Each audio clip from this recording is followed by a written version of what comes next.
Nga bwe twakusuubiza the Sava Kalimu Show tuli live tuli ne Father Deogratius Chibi Kateregga era nga agenda kuba atutwala mu mbeera gye tuyitamu okwongera okutulambika ku ki kye tuteekeddwa okukola. Omukristu yandibadde atya, yandisaanye kweyisa atya n'ebisoomoozebwa kuba kati ffenna abasinga abantu abamu baddiridde mu kukkiriza emitima gyaffe gimenyese. Father agenda kuba atutwala mu mbeera ey'okulabika nti tweteekateeka tutya, tulabika tutya okubanga tetuseerera mu kaseera kano akasoomooza. Father Chibi abali ku the Sava Kalimu Show bakulindiridde dda okuva obwedda era kwebali essaawa zino bakulaba batandise. Ali eyo nsaba osharinga vidiyo eno. Father mweteefuteefu okutuwa ku mbeera ya Holy Week eno, okutulambika n'okutubulira kiki tuteekeddwa okukola obutaddiira mu kukkiriza ate n'okuwaayo abafumbo kuba kati twakitegeddeko essaawa zino nti amaka agamu gatandise okumenyekamenyeka. Omwami abadde tasiiba waka, omukyala yabadde ng'abeerawo, kati omwami waali, olugono lufuuse olugono, abaana bayingira ebizenge tebakyabeerawo. Father tusanyuse nnyo okulaba. Kale abatulaba nze Father Chibi Deogratius Kateregga era nange mbaniriza ko Kalimu Sava Show ate njagala omwebaza emirimu gyakola eyo ebunaayira bwe najja eyo mu America nali ngenda kujjako eyo okumulabako naye nekitasoboka. Naye njagala omwebaza Uganda eno yaddukayo nga yamumanyi ennyimba zaali zanze okunyumira abantu naye nga bagenda okulya nga sukyata kyafulumya ngenda okukakkana ng'ali eyo naye byatukolera tubisiima. Ate nammwe mwenna abatulaba mwebale kubaayo. Njagala okwebaza Omukama abakuumye nga muli balamu kubanga omuntu yenna obeera ng'oli mulamu kikirabo kikisemalabo Katonda kyakuwa. Abantu bafudde, abantu abamu balwadde, abamu bali ku ndiri, naye bw'obeera ng'okyali mulamu osobola okwebaka n'ozuukuka n'obadde waliwo ebizibu ebiri pending, weebazanga Mukama. Ekyo nsiyaze okukola olunaku kwebaza Katonda nti ndi mulamu, Omukama oyo atusaasira, Omukama oyo atugabirira n'atuyamba. Kaakati Mukama tumwebaza. Bane tukyali mu bizibu bya coronavirus, COVID-19, afuze COVID-19, twongere okukasa Omukama. Naye nze era waliwo ebintu bye nayigidde mu mbeera eno ya COVID-19. Ekisookera ddala nayize nti Katonda tasaagwa, Katonda teyeepankirwako, Katonda asigala Katonda. Tuwulira eŋŋambo akawa kano baakola kakole, ebyo situmanyi nnyo, naye tusuubira ng'era kalimu ebyalaabu ebyokuba nti bandibanga baakola kakole. Naye abantu bonna nalabye kati batandise kudda eri Katonda. Abantu bafukamira ne basaba Katonda asigala Katonda kubanga byonna ebintu nga biweddewo Katonda asigala Katonda. Nze nnyina emmotoka eri wali naye emmotoka mugirabye nayo eri wali mu galaji epaakinze, tetukyatambula. Eno Uganda tuli mu kafyu, obeera ssaawa emu n'obeera faaza bakulirika emigoba nte nno. Ne bw'obeera ki gamba emiggo gyafuuka emiggo lwakuba kati pulezidenti yabakangamu naye baali bakuba ne bakusanga ku lubalaza nga bakuba bukubi kafyu. Kwegamba embeera eno etulaze nti Katonda asigala Katonda. Emmotoka bwe ziggwawo, ebizimbe ne biggwawo, obulamu ne buggwawo, Katonda asigala Katonda. Kati kino tusobola okuyigamu ne ngamba singa buli muntu yenna ali mu nsi eyo tumanya obukulu bwa Katonda, amaanyi ga Katonda, obuyinza bwa Katonda, n'okeera ku makya n'omanya nti n'omugamba nti Mukama Katonda oli wa buyinza, kyandibadde kitukolera. Then akokubiri nalabye nga famire zaffe nazo nkulu ddala, famire enkulu bannange. Kakati abantu bali waka, balina bakyala baabwe n'abaami baabwe n'abaana baabwe, yeeyo famire. Famire esigala famire. Ebintu byonna we bikyankalana wabweru olina kudda waka. Nakubadde abantu bagambye, nalabye nga Katolo Bwama Honalebo agamba nti bannange akati wabeereka, era yatugambye yabadde adduseeyo ng'alina we yeebukumya ali oba ku paparazi ng'ali awo n'agamba gyebuze bulizeeko awo amanadde n'agamba wakati wasiibika awakati wabeereka naye nayizemu nti buli muntu yenna olina okukola awawo ne bannayuganda abali ebulayi obeera musuubira okukoma bwene ewaffe buli omu tegeka awawo tegeka awakaawo obeere ng'olina ekisenge ekirungi obeere ng'olina bedroom ennungi obeere ng'olina obusuuka obulungi obeere ng'olina entebe ennungi obeere ng'olina awawo kubanga ebintu embeera y'ensi bwe ekyankalana odda waka wawo so mukole awammwe ate mwongere n'okusimba mwongere n'okusimbya amakanda omukwano gwe mulina n'abaagalwa bammwe n'abaana bammwe kubanga famire sigala famire omuntu obeera nga tokyalina famire waliwo omusajja gwe baatugambyeko biliyoneya mulamba mu Italy yalinnye ekizimbe kye n'ava waggulu neyekuba wansi n'ekavidiyo nakalabye kubanga famire yabadde ebuddewo obeera nga tolina famire oba tokyalina kantu alinaku zino ennyombo zifuuse ennyombo kubanga abantu naddala abasajja tebamanyidde kubeera waka naye nga tebaliwo waka lwampaka n'olengera esente z'akamezi engeri gyezitambulamu n'ebintu ebirala kati famire nazo nalabye nga kikulu nnyo okuyiga obudde buno then akalala sente ne sente nalabye nga bana ekintu kikulu nnyo buli muntu yenna ali eyandaba nsaba mukole sente zisigala sente bwe zita bintu ebitambula kakati abantu abali waka bakozesa shopping ensi zikirimaanyi zo kyezakoze bannansi babawaddeyo akasente akanabayisa mu mbeera eno fene Uganda tewali buli omu bwetetenkanya betuwulira mu palamenti bali mu kuyisa sente bayisa zino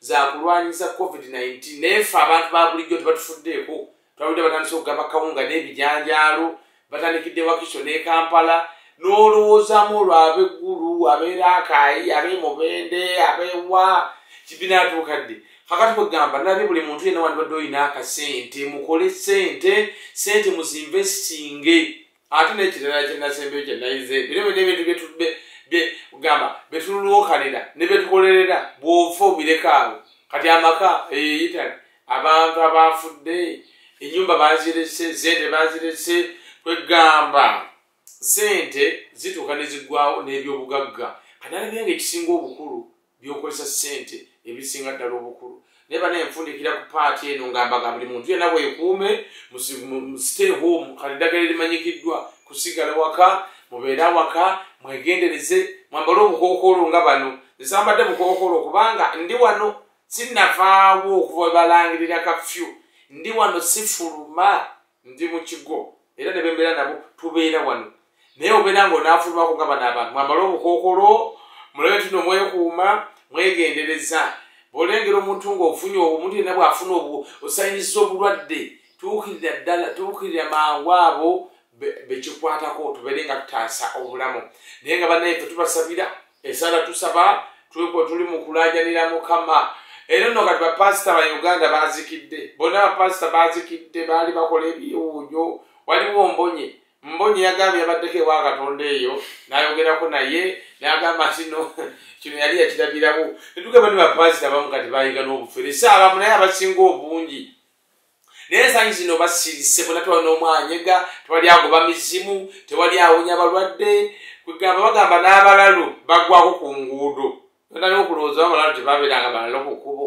kati bannaye buli muntu yenna wooli weekuume beera mulamu ate COVID-19 abajukizi n'ebirwadde ebirala siriimu puresha sukaali okwerabira n'okwefaako bintu bikulu nnyo obulamu tebusingika mwebonabona abepangapanga temuli bamaanyi kale muveeyo mutambule mugende mukole olabe eyewali ebirwadde buli muntu yenna ali mu ndowa buli muntu yenna ali munda olw'obulamu mukuume obulamu bulwanirire obulamu butaasi mugeza obulamu n'obulamu bwo obufuga n'obufaako n'obulabirira oba kwebaka ne weebaka oba kweriisa bulungi ne weeriisa bulungi olabe nti obulamu busigala ddala bulamu bannange ebyo mbimaze naye tuli wano Mpigi ku kigo Saasumba gye yangaba nakamala emyezi kati giri 6 era ntandiikiriza nange okugundiira banaaba tebannanzijawo bangi oyongera okulwa mu kitundu ate bweyongera n'okunywererawo n'okuyigawo kakati bano abakulu bazze ne basanga wano Mpigi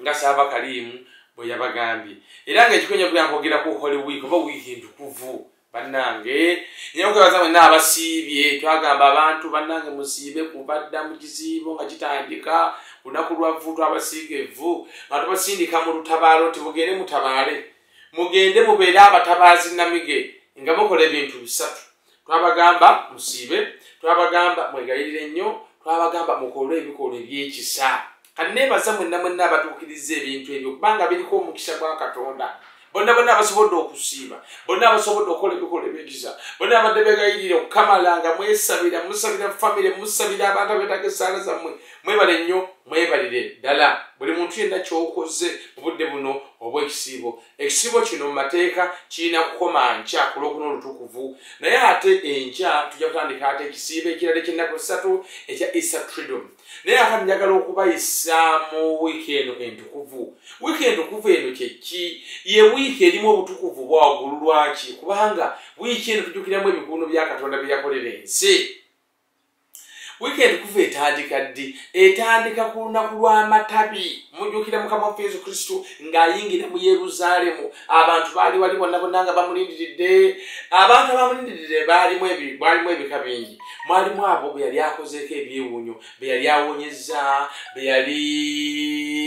yali ayigiriza bonna abo abaali bamwagala baalimu naye mwalimu n'abalala be yali anyiizizza ngayigiriza ebintu abagamba ati mwana wa Katonda mwana w'Abafalisaayo abakulu b'Abasosolooti abo abakulu b'ebika bonna nabo baaliwo nga baagala afe then mwalimu abaali batamanyi kigenda mu maaso nga mumanyi abantu ababeera mu mugendo nga bali awo kuleekaana buleekaanyi naye abaali bamumanyi baali bamanyi nti ye kabaka omutuufu Yesu n'ayingira mu Yeruzaalemu ku Palm Sunday n'abakwate twabadde mu ndowasi twasobodde kunyenya nsansa naye olusansa olwo baalugyeko akabonero ka buwanguzi ne boogenda mu kitabo ky'okubikkulirwa bagamba abo balina ensansa be baani nagabeeba abayosa engoye zaabwe musaayi gw'akaliga kabonero ka buwanguzi olusansa era nedda olusansa luno baziteekanga ku mayumba ag'amaanyi ebizimbe eby'amaanyi ne baziteekako nga bazikubyeko kuba akabonero ka buwanguzi kabonero akatujjukiza eggulu nti bwe tufa tubeera mu maaso ga Katonda atuuba nsansa tuyimba ozanna nti oyo ajja mu linnya ly'Omukama atenderezebwe nga tuli mu maaso ga Namulondo ya Mukama kati Yesu yayingira abantu ne baalira engoye zaabwe n'ayitawo nga bamukubira enduulu bamukubira engalo nga bayimba nti oyo ajja mu linnya ly'Omukama kubanga yajja mu linnya lya Katonda era batugamba nti no yeemaliramu ddala okuba yali yenkana ne Katonda tiyakaŋŋantiramu naye yeemaliramu ddala n'akkiriza okufuuka ffe abantu ayambale obw'omuntu n'obw'omuntu obujjudde ebibi n'obukyafu n'obunafu n'asalawo n'abeera mwetuwaze n'atufiira ku musalaba ogamba kyekikusika ekiri mu wiikendi entukuvu Palm Sunday Yesu yayingira mu ssanyu ng'agenze okubonabona ng'agenze okufa ate amale azuukire ku musalaba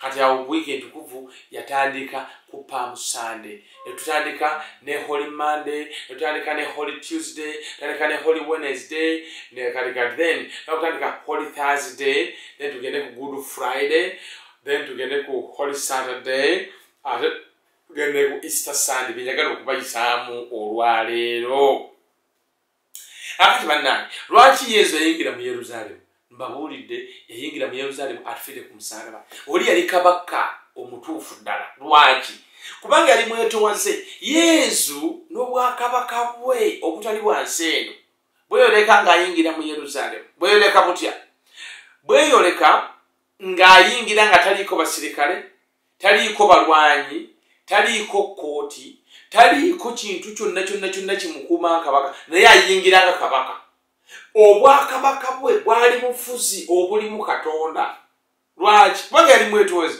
yayingira nga taliiko nabamu bantu bamwetoolodde bantu bamukuumye nayingira buyingizi yoyo nno a humble servant of Yahweh blessed is he who comes in the name of the Lord nayingira ne bamutako gw'amaggwa namutera ku ntebe ne bamulamula namusalira ogw'okufa kati wiiki eno tujjukiramu ebintu bino wammanga wiiki entukuvu etandika okufuuka ey'amaanyi omanye dda baatwalanga ennaku bbiri ng'enkulu baatwalanga Good Friday ate ne Holy Saturday ze zabeeranga enkulu zokka era bw'ogenda mu kalenda ez'Abagereeki kalenda ez'edda ezo zaalinga nnaku 2 zokka naye gye beeyongera bayongeramu olwokusatu n'olwokuna olwokusatu ono balwongeramu nga bateekamu yuda bagamba yuda okuwaayo mukama waffe yakikola lwakusatu kakati ne balwongeramu olwokusatu olwokuna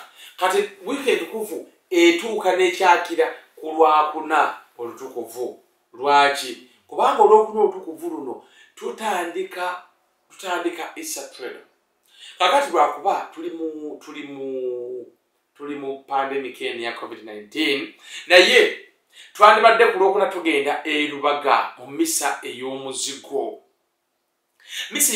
ono Ssaabasumba atukulizaamu omuzigo gwonna gwe tukozesa omwaka omulamba nga yeebunguluddwa abasosolooti bonna okuva mu ssaza ekkulu ery'e Kampala naye si mu ssaza noloka naye bonna amassaza gonna mu nsi yonna olunaku olwokuna bafaatha ne bannaddiini bajja ne beebungula n'abakristo beebungulula Ssaabasumba n'atukuza emizigo esatu gye tukozesa omuzigo ogusooka omuzigo ogw'abalonde tugweyambisa mu kubatiza ne tugamba nno tugenda musiiga omuzigo ogw'omugobako sitaani gwe tusiiga mu kifuba gwe gw'abalonde gutukuzibwako olwo era mu mmisa eyo then ne batukulizaamu omuzigo gwa Krisima gwe guno bwe batusiiga bafaaza akatufuka bafaaza gwe tukutika ku kyenyi gwegwo abeepisikopi bafuuse babishopu nabo gwe babasiiga gwegwo omuzigo gubeeramu n'akaloosa ke bata aka balsam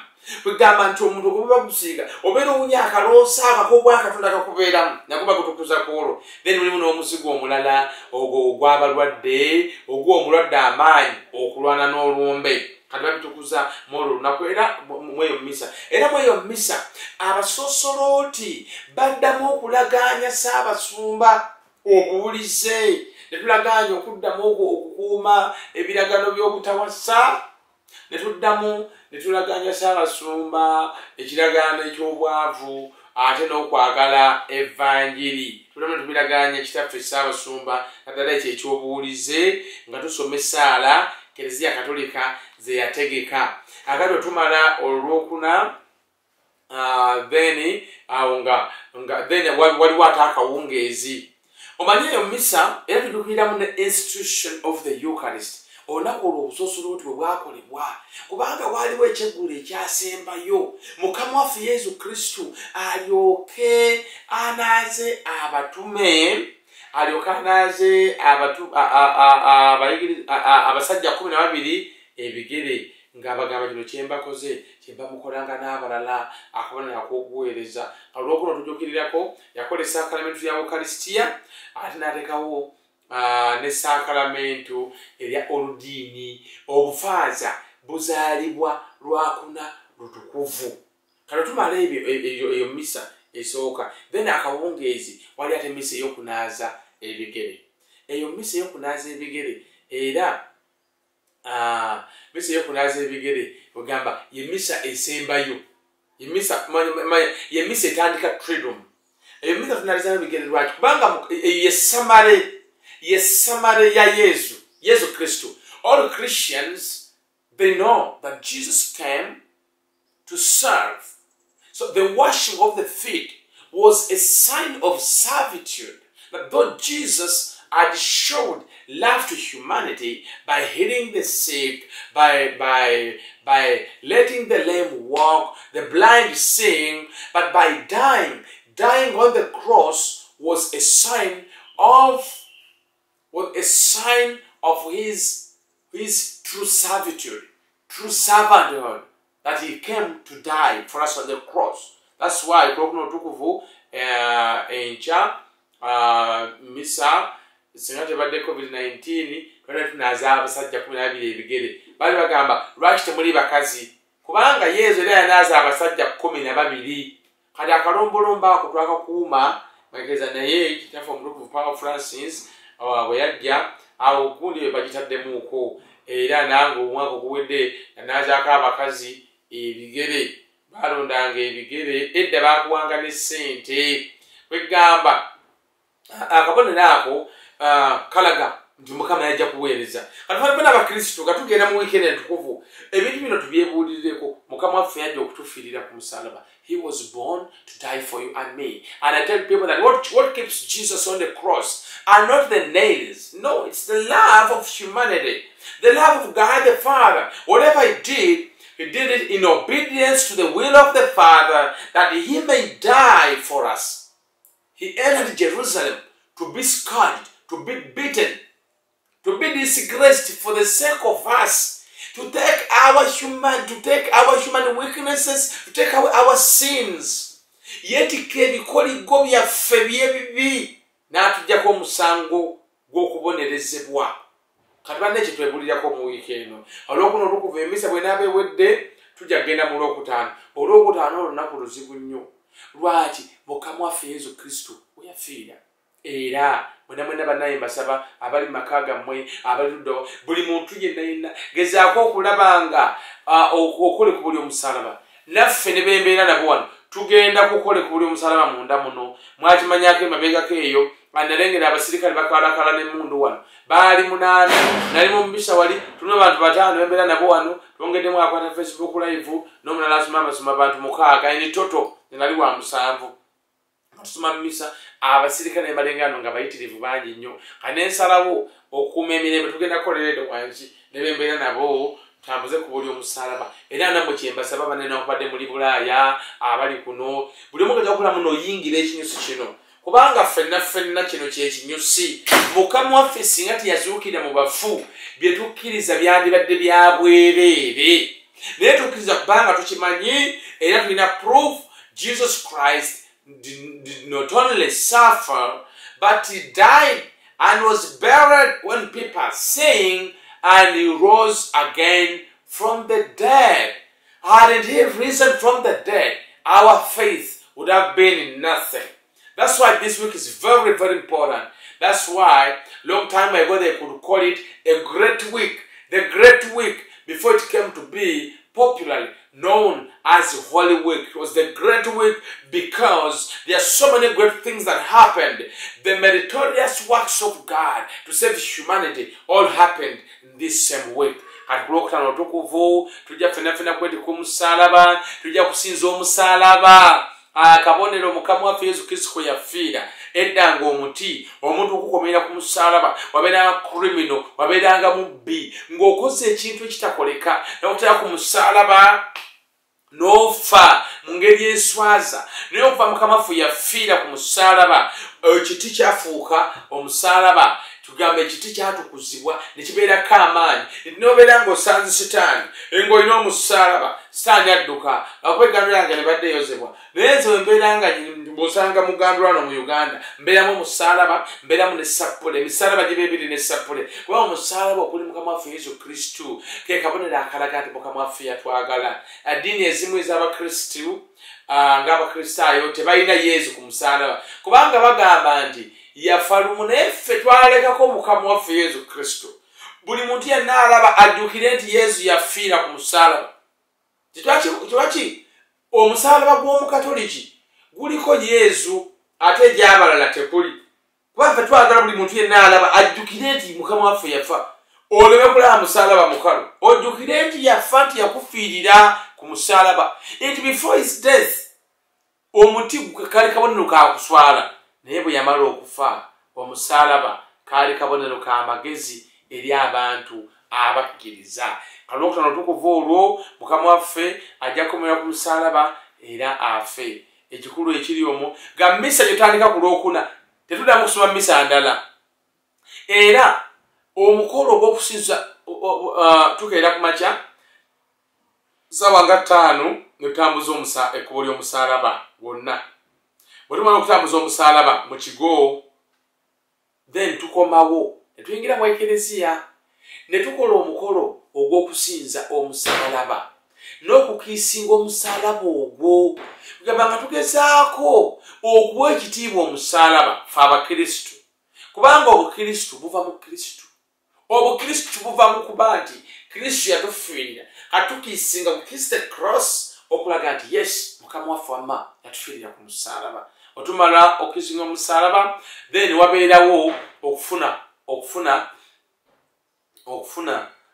omukama oba okusembera naye ejjukira misa ey'okulwokuna akawungeezi temubeeramu nti misa ewedde mugende mirembe olumala okusembera tumala twegayirire misa ekomaawo buli omu afuluma bibye n'ogenda kane tugenda kulokutana olutukuvu esaavisi lugati era temubeeramu nti omukama abeere nammwe era tweyongera ddala emisa ebeereemu kaakati olwokutana olutukuvu lunaku lwa kiyongobero abagamba katonda afudde era jjukira abagamba muno kabule kristu weewonye naffe otuwonye bali ababbe babiri ababuli ku lusagozaga kabule kristu weewonye naffe otuwonye era bwe yali atondoka n'agamba nti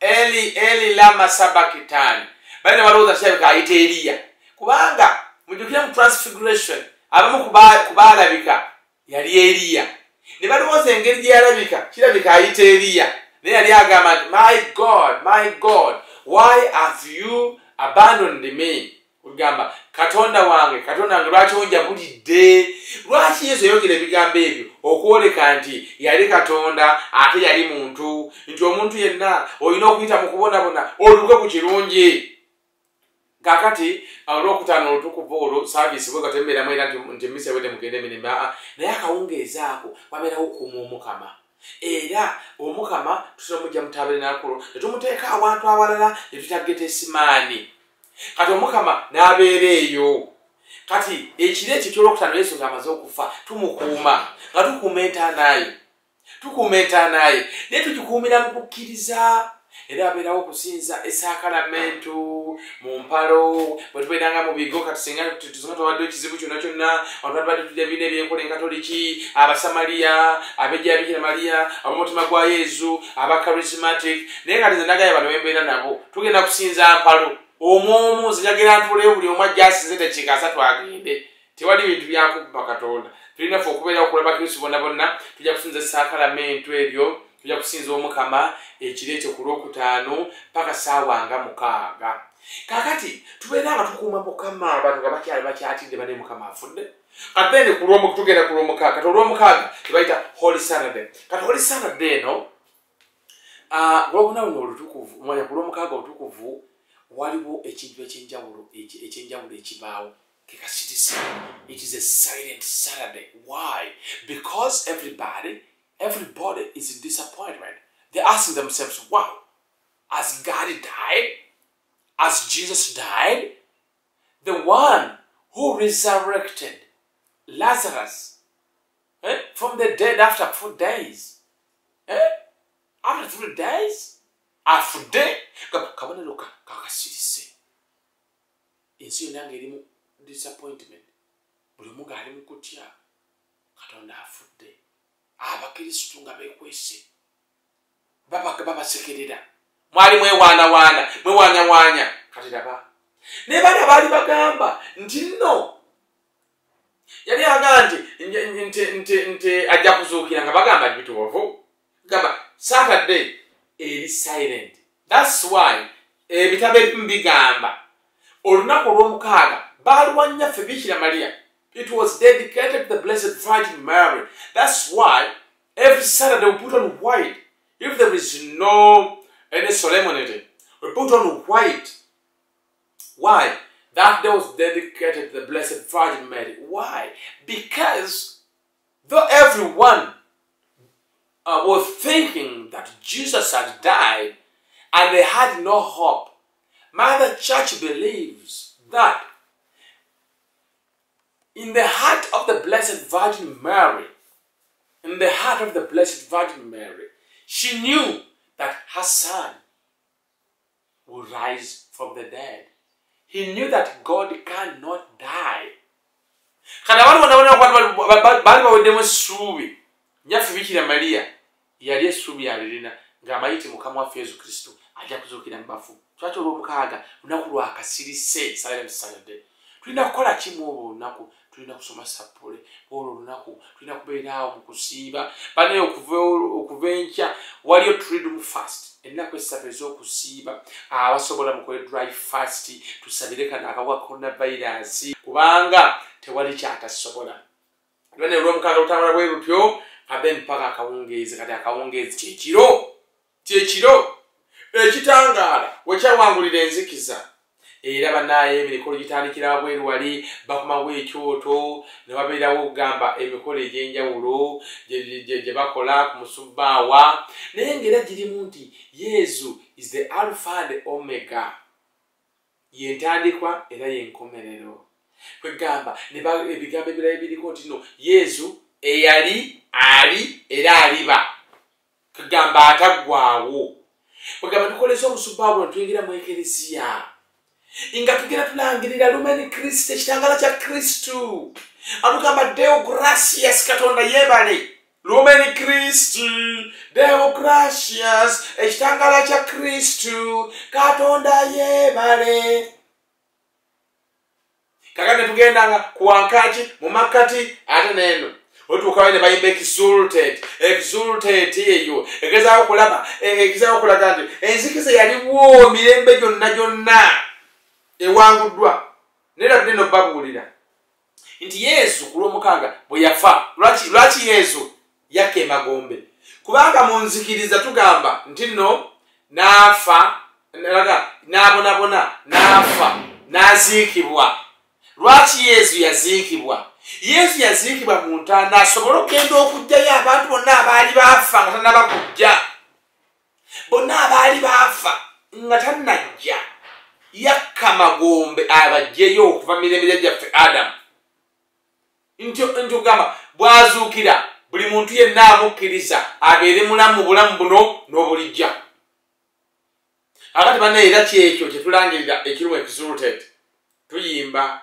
exulted nga tugamba nti Yesu Kristo kyekitangaala lyekkubo ge mazima bwe bulamu Kristo kyekitangaala Kristu lyekkubo ge mazima bwe bulamu kwegamba Kristu kyekitangaala lyekkubo ge mazima bwe bulamu kati exulted ebeeregezaawo ga muno ekitangaala kya Kristu kyawamba ne kitaataagana ne kimmanyamanya ne kisaanya buli nzikiza yonna yonna eyensi buli nkambi ya sitaani yamenyebwa bonna bonna abakkiriza Kristu tosobola kusigala na sitaani ng'akuzimbyeko akayumba akati bannange omukolo ogwo tuyimbiramu ekitiibwa kyetwali twaleka okuyimba tuyimbiramu aleluya ebide ne bivuga tutandika okugamba happy Easter tutandika okugamba engombo yaffe nti bannange azuukidde nga bwe yagamba Yesu lero asinze sitaani n'olumbe kwegamba ebityo tyasinze sitaani n'olumbe ensi n'eggulu enakekulu bwe bityo oluyimba nga mulumanyi kati bannange emisa bweggwa ate netukomawo ku Sande netukuza amazuukira ga Mukama waffe Yesu Kristu mu Samale wiiki entukuvu ye wiiki esinga obukulu ku kalenda y'Abakatoliki kubanga Jesus was born to die. If Jesus did not die, his existence would have been useless to us. He was born, but to accomplish the reason of his being born was through suffering, dying on the cross. Though he had showed us love by healing the sick, preaching to us, caring for people, but through death, he showed us love. If you who is watching me, if the death of Jesus cannot convince you of God's love, what on earth will ever convince you that God loves you? Mukama atwagala. Mukama tujukire ndi atufirira ku musaraba. Bulezo ndibwe nyagala mutwale mu budde buno akasooka. Katonda atwagala. Obeere yensinge kusibye kakanyaga. Nobeereyo ng'ensi ekalubye. Mwava Uganda abamu ne mugende Bulaaya. Naye olumu otuukeyo nobeera ng'ebintu biganye. Ebintu biganira eyo. N'otoba. Ate nga n'abantu abali eno tebamanyi nti otoba. Nejjukiranga nti Katonda akwagala. N'agamba abantu luli. Nsobola okuvaamu. Mama asobola okuvaamu. Kitaawe asobola okuvaamu. Enganda zikuvaamu. Emikwano gikuvaamu. Abaana b'oweeredde bakwerabira ne bakuvaamu. naye Katonda takuvaamu. Katonda wobadde omukkiriza tasobola kuswaza. Mwenna abaliyo ng'olina ekirooto kyoyagala okutuukako totya. Weesige Mukama kubanga akwagala. Wegenda bukeezi ku makya fukamira wansi musabe ng'omanyi nti akwagala. Mwaboonoonyi tudde eri Mukama tulowooze ku bibi bye tukola. Ekibi kitumazeewo, obwenzi butulya, bubbi butulya, buyaye butulya, bino bitu bitulya. Nga tulina kulamu twerwanako ne tuva mu kibi. We must overcome sin. When you overcome sin, you overcome death, because sin is death. Now, why do you fight with the sin? You fight with the sin because you know that God loves you. Because God loved me, I must love him. There is no better way to love God than letting go of the sin. To say that I let go of the fornication, I let go of the stealing, I let go of the robbery, I let go of doing this. When you let go sin, you let go death. When you kick sin out of your life, you kick sin in the teeth. You kick death out of your life. Because sin eats the soul and disorganizes your existence. So first thing, know that God loves you. Why does he love you? Because he died for you. That's the proof you have. He died for me. He died for you. And when you believe, you will not see death in another world. In another world, you will be in heaven. Akokubiri. Mukama waffe yagumira emisalaba. Nkimanyi buli amalina n'aganyira emisalaba. Emisalaba egimu giri mu bunafu. Egimu emisalaba gya famireyo. Egimu emisalaba gy'abantu. Egimu emisalaba gya mirimo. Egimu emisalaba gya birooto by'olina. Obulamu obutali mu misalaba naye tebunyuma na kunyuma. Naye emisalaba by'ebizibu bye ŋŋamba. Mukama waffe yeetika omusalaba paka ku Kalivaaliyo. Yagwa ebigonga bw'asituka. Nawe bw'asituka bwe bulamu bw'omukkiriza. Omusalaba olina okutuusa ku Kalivaaliyo. Buli omu weetika emisalaba gyo togita. Togwa maanyi. Don't give up. Keep fighting your way. Don't quit. Because when you quit, you're going to be a loser. Losers never win because quitters never win. Don't quit. Keep fighting.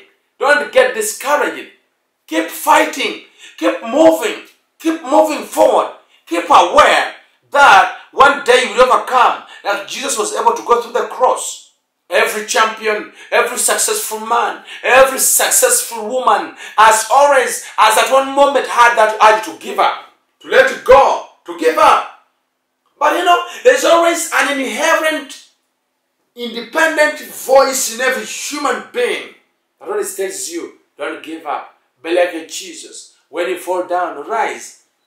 When you fall, rise. Wake up and keep moving. Keep moving. Wake up. Arise from sleep. Keep moving. Every person is struggling.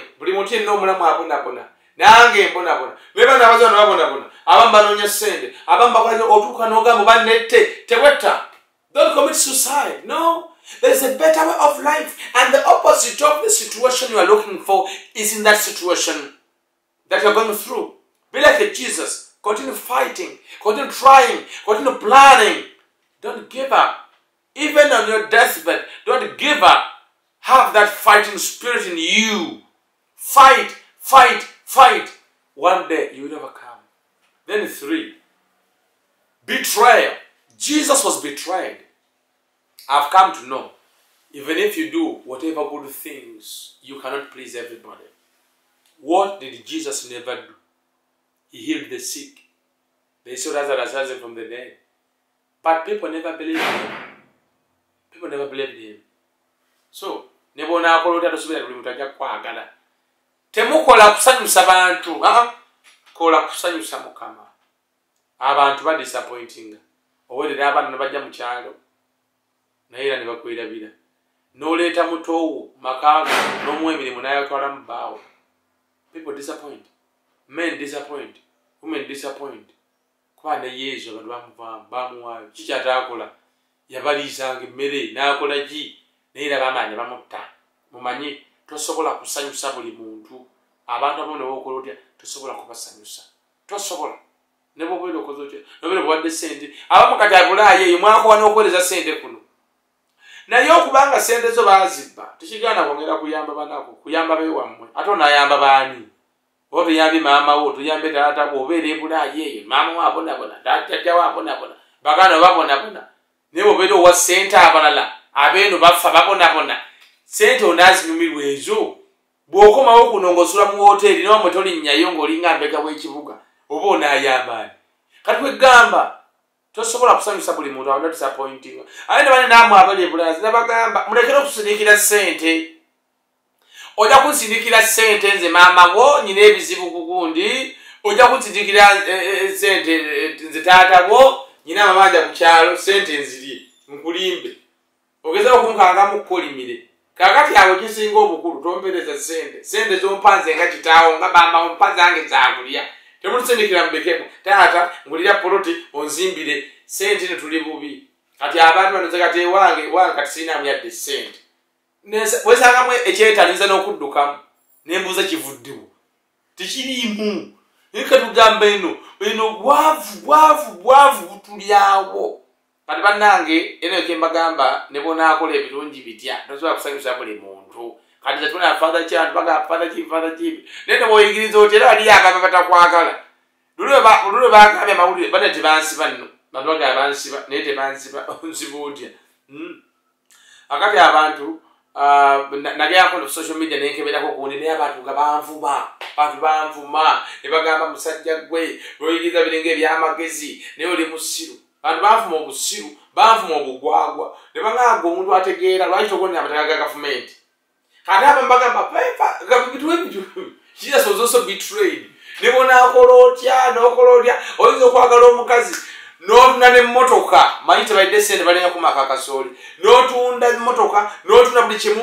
n'omuteekamu ssente naye ati nga mutwala enkeera atwegamba mumanye tosobola kusanyusa buli muntu ako nako nkamaze akalala waliyo abantu abamu abasobola okukulemesa okutuuka ku kyoyagala olw'ebigambo byabwe jjukira yezu yali amanyi ekirooto kye kyali kyakutufiirira bayagala kumusuulinga mu luwongo n'abeesumatulako n'abula omuntu zomwabuulira ebyo badde mubiwulira kakati bwobeera olina abantu abakwetoolodde nga tebakuyamba kutuuka ku birooto byo bejjeeko funa abantu abakuyamba okutuuka ku birooto byo kubanga yesu no kyeyakola ekyamuleeta kyeyatuukiriza abantu balina ebirooto naye abantu abaabeetooloola babalemesa ebirooto byabwe bw'obeera n'omuntu atasobola kwambala ngatto zo bw'oba n'abantu abatasobola kusaasira bw'oba n'abantu abali negative abatasobola kuwa maanyi abatasobola kwongera mu maaso abantu abo bejjeeko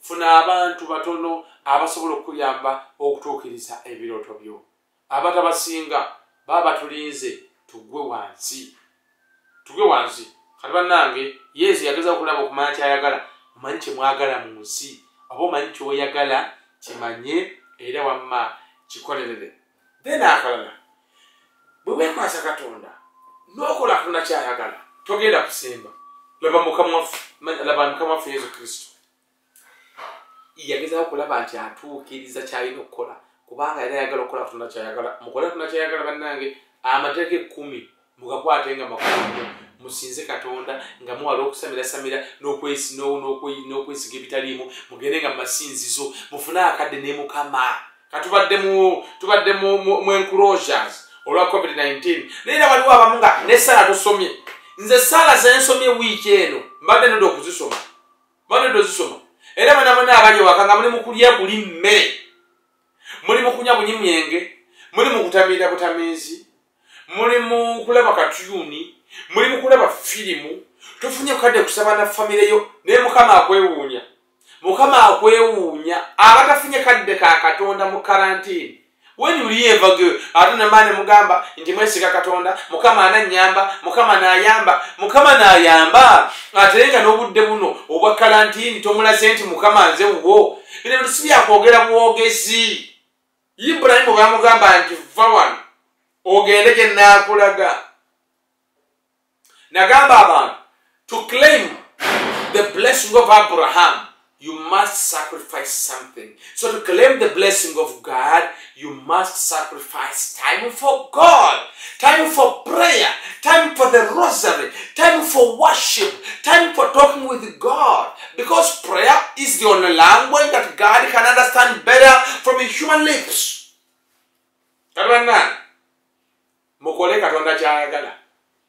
okusamira mwewala obwenzi mwewala obubbi mwewala obukumpanya buli mu byosiga by'okuwungula okola obukozi sente tibigasa abantu bazire si bantu balese sente gweva kuvaawo bantu bali sente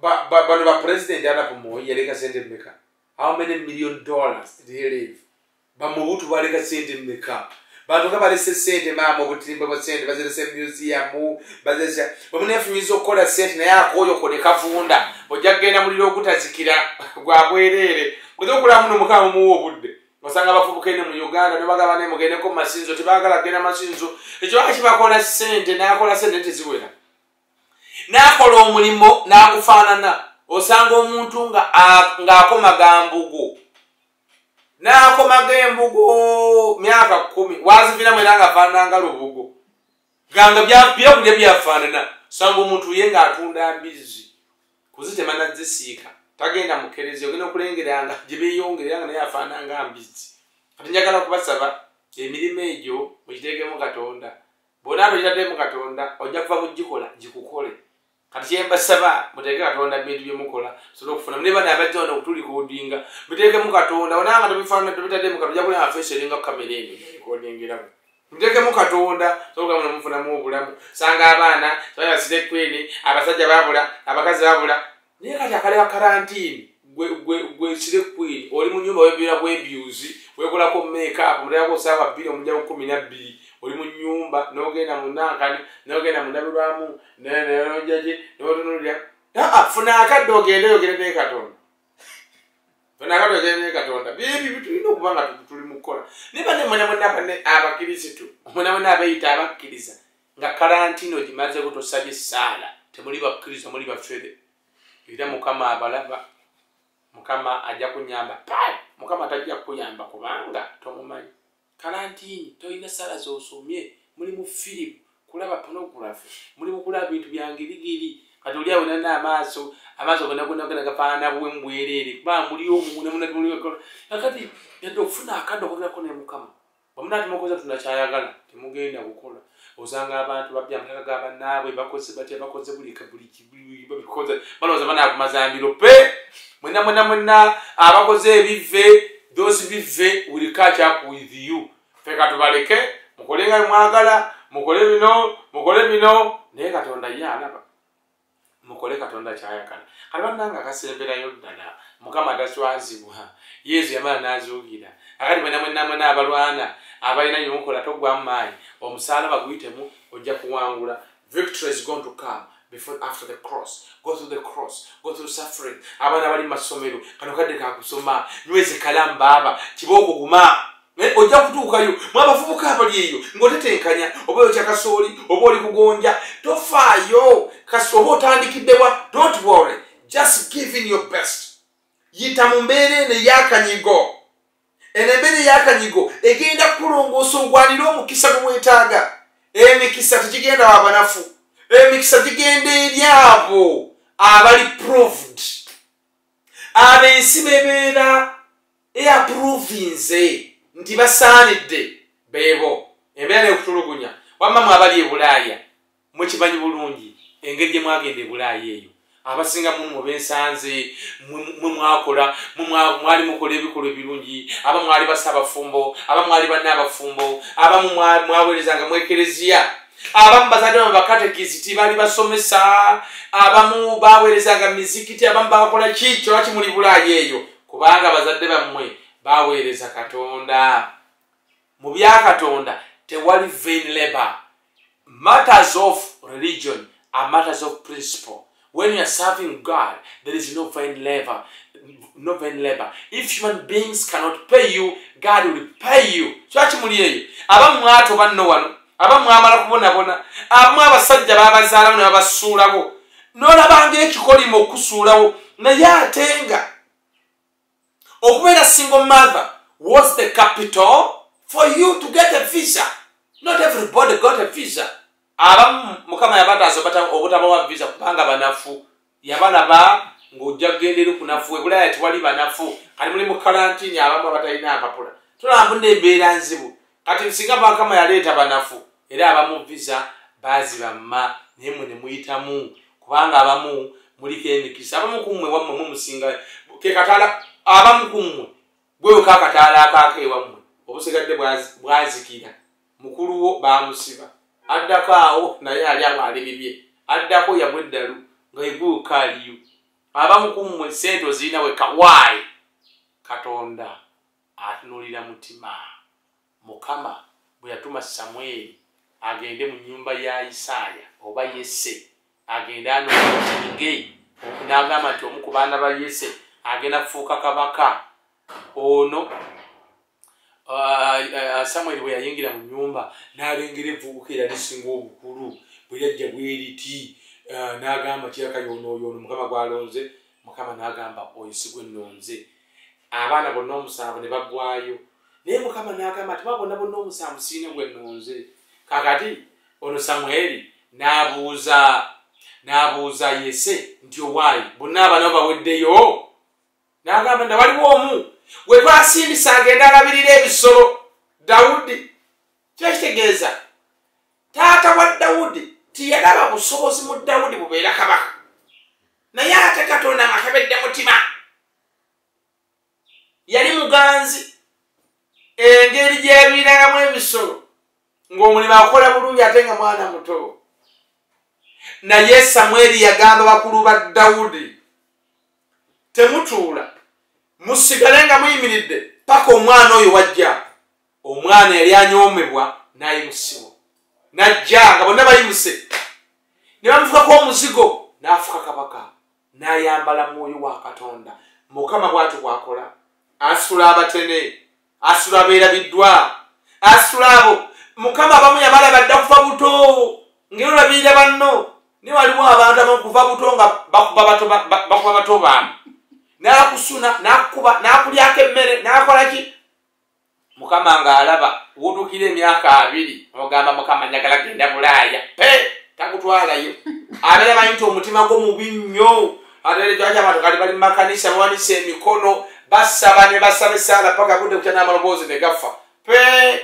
mukama akebera mutima si bungi bwa bigambo akati bannange njagala mbasabe mumanye nti mwenna ababonabona kati one time you are gonna win, you are gonna succeed. Abantu bajja kusekerera nga basekerera Yesu tebagenda kutegeera ndi bajja kutegeera abantu bajja kutegeera bajja kuyita goba kiroto kyo ate kola kyolina okukola weweeyo lwana masajja lwana makazi one time you are going to overcome like Jesus and you're going to be a glory, you're going to be admirable, you're going to be victorious and successful, and now you are going to be a knowledge to everybody.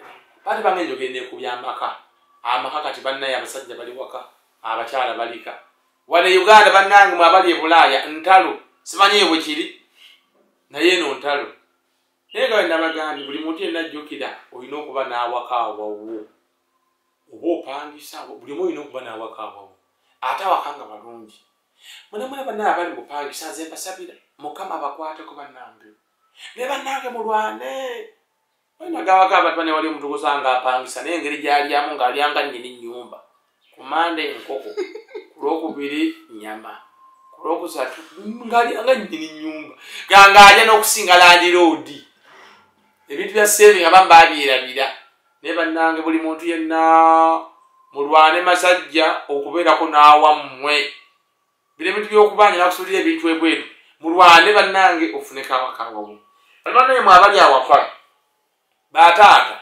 abalungi abatamanyire kubeera waka mugume bugumi kati amumanye bamaama ekikalo kyo bayitamu badde mukeera kuyitamu nga mukomoka wongeeza awolabye awaka wookya baaba awaka wookya naye mugume kanyagala okwasaba embeera y'awaka mugikwasaganye ate buli muntu yenna abwe munna emirembe ebiri awaka baana kulekaana TV eriemu abaana bagyetaaga bo baagala katuuni oyagala birala oyagala firimu bo baagala katuuni kati bannaye Pawulo agamba mulekeragane muleme kulwana nalabijji wano omuwala oba omukazi yayuzizza bbaawe empale ng'amubuuza ani abadde akkubira ssimu mukasajja ageza okunyonya ani abadde akkubira ssimu ne balwana ne beerwanira ddala ebyaddala wali ate abantu abalaberanga beesikambula era banene nalabe banene okuwasa gw'osobola nayo kirungi nalabye bonna abalwanye nga beesobola ono asikambula munne n'omukazi naye naasika luyi naye kaakati ensi yennaani agadde mu amaka gaffe twakwataganye bulungi tukira ate tuyite mu mbeera ennungi mu abakristu abakatoliki abakkiriza mu ddiini ya kristu oba eddiini za kristu obudde bwe tubutambulize ku ddiini kereziya kyatusaba musabeko wamu mulireko wamu kana akadde kalungi okuddamu okufuuyira feeling warmth of family life ate n'okumanya ebikulu mu bulamu kaba naye mbasaba famire zaffe tuzikumire emirembe ate nalwo olujja kuggwa nyongera obbasaba ebintu mubikwate bulungi mulembe kulyanga abasiibula ensi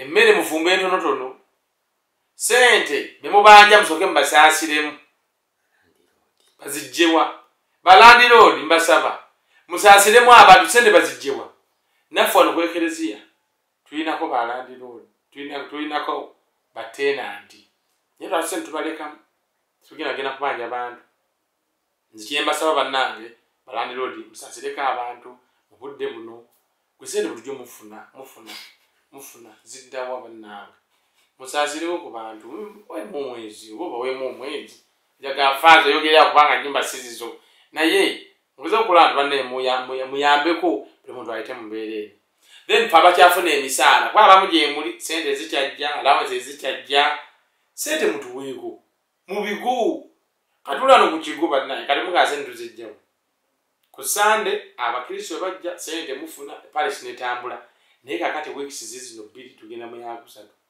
abakristo tubalabako kati n'ebigo ebirala kati na wano nze wempigi olaba nkaaba ate abeekyadda mukwaka ate abeeri kakumiru kinda mityana genda eggulu genda aluwa kalamojja nagenda ekkalamojja baaba naye nga abannaye newansindika okukolayo kwegamba mugeze okulaba muno muyamba then abantu emmanyi abali obubi mbayambe bannange kana akadde musindike ku bazadde bammwe emmere sente sente mubaweerezeeko nange kyenakoti bannange oweerezaako kawaka akasente nekayambako ku mirimu abazadde baleme kubonabona kalantini yakoteza buli omu nange bannayogera ne bwebaka waliwo gwe nayamba nga ayogera ku whatsapp n'agamba ngira enzuukuke neetegeka okwebaka nkyagira azuuke yeetegeka okwebaka naye muleme okubeera kwebaka bwebasi musome ku bitabo some ku bayibuli some ku Qur'an oba osome ku bitabo ebirala nokubeera okulabula ebifirimu naki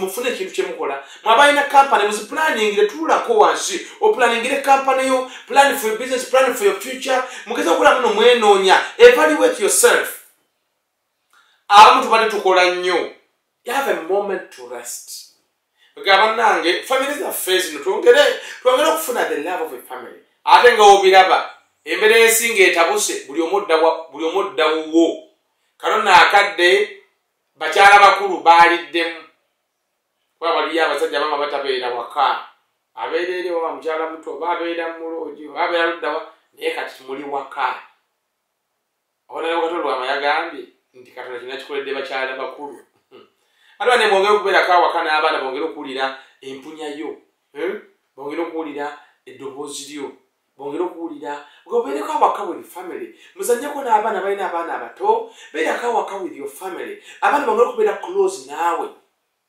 alina okuyiyiza family tulako ne mukyalawo love edde buto abeeko waka owedda love mugize buto ematunulira waka ebyetaagibwa kebeera entebe okebeera obuliri kebeera obusuuka bwako mu ggulu edda ebikopo ebikaddekadde buli webudde okebera ebikopo bikaddiye nno esowani zikaddiye so wonderful Kalbana, don't overspend. Spend little money for now because we don't know how long the quarantine is going to take. So please, buli muntu yena todiyibuuda kabuto teekamu katono. Waliwo omusajja gwe nalabye yagula ebintu n'abiteeka wansi w'omufaliso. Omwana yazze nga ayagala amagi n'abikola n'aliyo limu n'alimuwa. Genda osiika eryo. Kati ebintu soolyamu n'ate bukopi na bukodo naye kyetugamba nzekola mukwasaganya embeera eno bulungi nnyo nebaza gavumenti byekoze akwasinga biraba nnyo gavumenti batugambye bayisiza ssente ez'okulwanyisa naye ffe abantu twayuuya gavumenti singa kyekoze yandibadde esookera ku ffe abantu ba bulijjo esookera ku ffe abanaku esookera ku ffe abatalina kyetulya abantu emirimu gyaggwawo embeera ya Uganda nga mugimanyi abamu bakolera mmere ya leero zakoze zaalya abakanda capati ensangi zino zikanda n'ozeeriira yarabbi abantu abagenda mu kibuga baali batunda nnyanya zivunze abaali batunda ebintu ebivunda abaali basuubula emigaati omanyi wobeera n'emigaati n'ogyeriira nga twali agigula kati bannange gavumenti simanyi ngeri yagenda kikwasaganyaamu naye wano ebintu byokwogera bitono nti emigo gya kuno naye njagala okusaba Katonda bannange atuyise mu mbeera eno neebaza Sava Kalimu webale nnyo ssebo ate banne mwenna abandabye nyabaagaliza Easter ennungi njagala okubaagaliza birungi bya Katonda naye banne twegala kukasa Mukama nze banne mu kuweereza Katonda sina kyenejjusa kubanga Mukama bw'omubeerera bwakubeererawo Katonda asobola okulwanirira n'akuyisa mu balabe bo bonna n'akuwonya amalugo n'akuwonya feeriya n'akuwonya okufa n'akuwonya obubenje n'akuwonya ebisiraani n'akuwonya ebikolimo n'akuwonya essaala embi n'akuwonya buli kimu kyonna asobola n'okukyusa mu pulaani z'alina ery'obulamu bwo n'akuwa pulaani ezisinga. God can change your destiny to a better destiny as long as you show him that is first in your life. Happy Easter to you all. Webale nnyo webalire ddala Father, tusiimye nnyo ebigambo ebirungi abadde ku Sava Kalimu show oyo Father Deogratius Chiri. Father, wabaddewo abaliko Perpetua Sanyu agambye Father tusanyuse nnyo okulaba. Kale Perpetua Onalebo Kalwanga David Luchams agambye Father okay tusiima nnyo. Ketra Chigundu agambye kituufu nnyo Father Mukama akebera mitima amina. Kayondo Michael nagamba amina Father tusiima nnyo empeerezaayo. Gidoth Ua, we need prayers, not just God. God is for us all. Azabe Goleti nagamba it's a message directed to me. Thank you. Thank you, Father, for this. Thank God for this priest. Kati, Father, as a buiraga, it's like in yeah, Father. And go that we need God, not pray. Of course, before we end the show, I'm going to pray for all of you there. Because what you do, bane bonaze bwenziye mu America bana Uganda nga mutulabirira ne mutwane kasente luli mu California bantu ku sente abe Boston abe Bungereza Croydon community bane mutwa ku sente Maryland Washington DC gamba Maryland Virginia abantu bakwa ku sente bana Uganda mutulabirira bane bana Uganda abe Bulaya nagenda nira abantu bana Uganda Mukama byatwala e Bulaya eyo Katonda byatwala e Bulaya bantu ba mitima mirungi myerere kubanga otuka abantu bana Uganda nga buli omu mulaba asaana kubeerere ba mitima emirungi notuka mnyoba munakwaniriza nibakuwa katono ke bafuna sente ze Bulaya bana eranja no ga abantu ababa sente za bana Uganda bali Bulaya sente ezo banete muziba bana Uganda abo bayiwa emibiri bakola bana Uganda abo bakola bana Uganda abo bewayo bana Uganda abali Bulaya eyo bannange bana Uganda batolya salute muli basajja muli bakazi mukola no mu Uganda tetumanyiche muyitamwe tukanya bapika bopisi sente mutuwe sente naye bannange mukola era nze ndalaba naye abamu mukabe yamma visa tonyiga nnyo osama kama yakulanga ole munafubanga wandi badde ofiirayo Jeri bantu bakoloka bana netugenda abantu batwaniriza kati bana yagaye mu tutota Katonda sisala netotaka byo bali salira ye Katonda. God is prayer and prayer is God. When you pray you are praying to God, but I'm going to pray for you before I conclude because I know you need my prayers as well. Abuuza nti waliwo enteekateeka gy'olina okubasabirangako kuba kati akaseera ke tulimu kakusomooza nteekateeka kyeriwo okuva ewuwo father. Nteekateeka eriwo simanyi naye mu maaso kaawo njagala genda ku online preaching naye neetaaga okufuna kamera, neetaaga okugula kamera, neetaaga okugula microphone, neetaaga okugula computer neetaaga kamera ne microphone, ebirala kati bwe nnaamala okubifuna ngenda kubisetting up mbere nga nina obudde bwe ndabika online naye kati fonna okulikodinga ku ssimu nze sikyagala kubanga mba njagala tugeze kati wano singa mbadde ne session wano nandibadde nga I engage you ne tusaba wamu singa sibadde ku bya Holy Week byokka tugeze singa mbadde nga preachinga kigambo kya Katonda nfuna verses in the Bible oba masomo g'olunaku nenjigiriza nembasabira. That's what I want. Kakati nga father nga tonnamaliriza waliwo agambye nti tusobolanga okusabanga naawe ku layini kuno naye nga totuwaddeeyo kigambo kya lunaku kwebali ekigambo ky'olunaku ekyaleero ekyawandiikibwa oba kuva mu masomo agaleero oba ki kuba kwebali gwe father kyolina okumanya olunaku lwalangiddwa era bakimanyi olina okuba nabo ate olina okubassaamu essuubi. Ekigambo kya lunaku okay kakati ngenda kutuma ono genda ogambe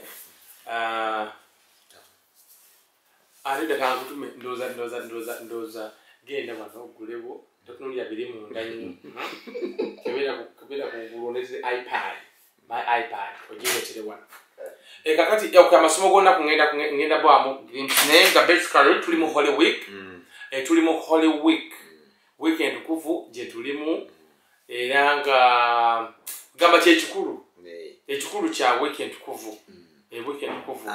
Kati waliwo n'omulala era agambye actually ye Haman agambye nti father ng'ogyeko ekya Holy Week tusaba otuteekerewo enteekateeka nga era buli lunaku oba sava karimu shejja otuwengayo emmisa ffe tujja kugirindanga. Naye kakati awo wengambira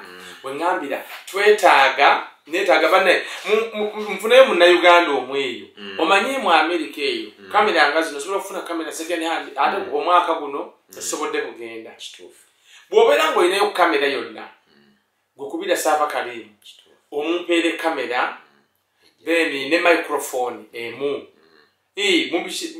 mubindetere wano otherwise nga sinaba kubifuna nkyabirinda ngenda kusobola kufuna ssente mbifune then berenga ngende online on purpose naye kati saava kalimu olaba ne bano bali ku ssimu era kugamba gudi tevaayo bulungi kwebeera mukankana nakiira kubona omusajja mulabi kyaleka ayimanyidde essimu agikutte pakalasi then otaaga standi nze nja biseetinga bulungi mu office yange nga mba nsobola okusaba nammwe every day nga nfuna time when I appear online then I pray with you and then we pray for you.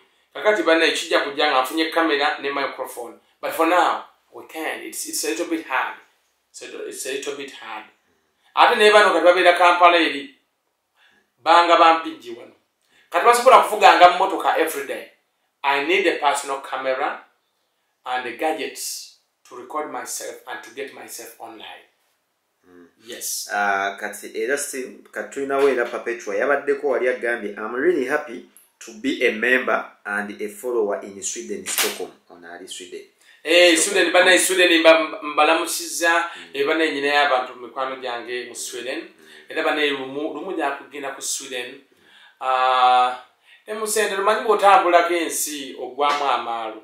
Kati oyiga ebintu bingi ate n'ebintu yamba mulimu gwaffe guno ogw'obuweereza. Father waliwo n'ambuuzizza nti nga abakulu mu maka basaze magezi ki okulaba nga balambika abaana n'okubalungamya mu kaseera kano. Kakati e Bulaaya si kyangu nnyo abaana b'e Bulaaya balina eddembe lingi nnyo kubanga abaana okufunayo tuwetaaga kukuba lukiiko nti abaana bajje mu babuulira just engaging one by one Abana mumanyi engeri gye mubakuzaamu obeera omanyi nti ono omwana alina obunafu buno nalina buno, just engaging them. Wembeera nga you are just conversing oba engeri gye beeyisamu awaka, engeri gye badumamu, engeri gye badduka, obabuulirira mu mbeera eyo nga okubeerawo kwawaka tosirika busirisi naye vaamu akagambo. Abaana kugamba talk to them. Abaana mugeze okubabuulira ebintu ebikulu, abaana mubabuuze ebirooto byabwe, babuuze what do you want to be in the future. Abana mbabuulirire, abaana abawala bali ku university, they are facing a lot of challenges. Abaana bali mu secondary school, they are facing a lot of challenges. Wale bintu abaana batagenda kubuulirira, abaana mbabuulire obulwadde bwa siriimu, siriimu nti siriimu aluma. Abaana mbabuulire okwegendereza, abaana mbabuulire okusoma, abaana bali mu holidays okusoma. Nti mulina okusoma, muli mu holiday, but you have to study to be better, to be admirable, to be a public figure in the future. It's going to demand you to have gone to school.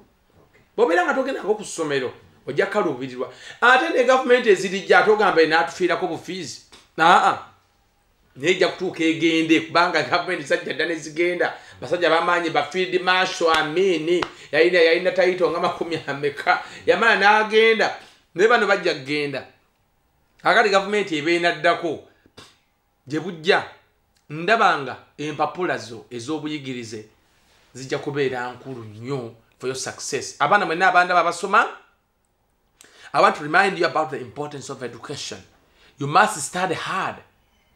Study hard if you want to be admirable. If I had not gone to school, it would have been hard for me to speak in English. So please study hard. Me, I'm a 5-degree holder and I have two master degrees, by the way, from Makerere University. So please study hard. And their children also remember discipline and morals. Omwana atalina mpisa bannange tolina gyogenda kubeera. Bane mwe abazadde tofa kuweera buweerezi baana. Kota na masomero ga international schools. Bateeke mwe mpisa. Omwana atalina mpisa ne bwana abaye na PhD jana akoma okusoma n'okusiribwana. Ane bana wateeka mwe mpisa. Nayiga obuntu bulamu. Nayiga okubeera mu bantu. Nayiga okuddamu abantu. Nayiga okukwata bulungi abantu. Nayiga okwaniriza abantu. Nayiga okubeera ne banne. Byebintu ebyo mulina okugunja mu baana. Kubanga omwana lumu akuswaza. Buli muzadde ali eyandaba one time one day your children are going to speak before you. Bajja kuyimira oba mu your funeral, oba on your funeral, oba graduation party, oba ku kijaguzo ky'emyaka ameka.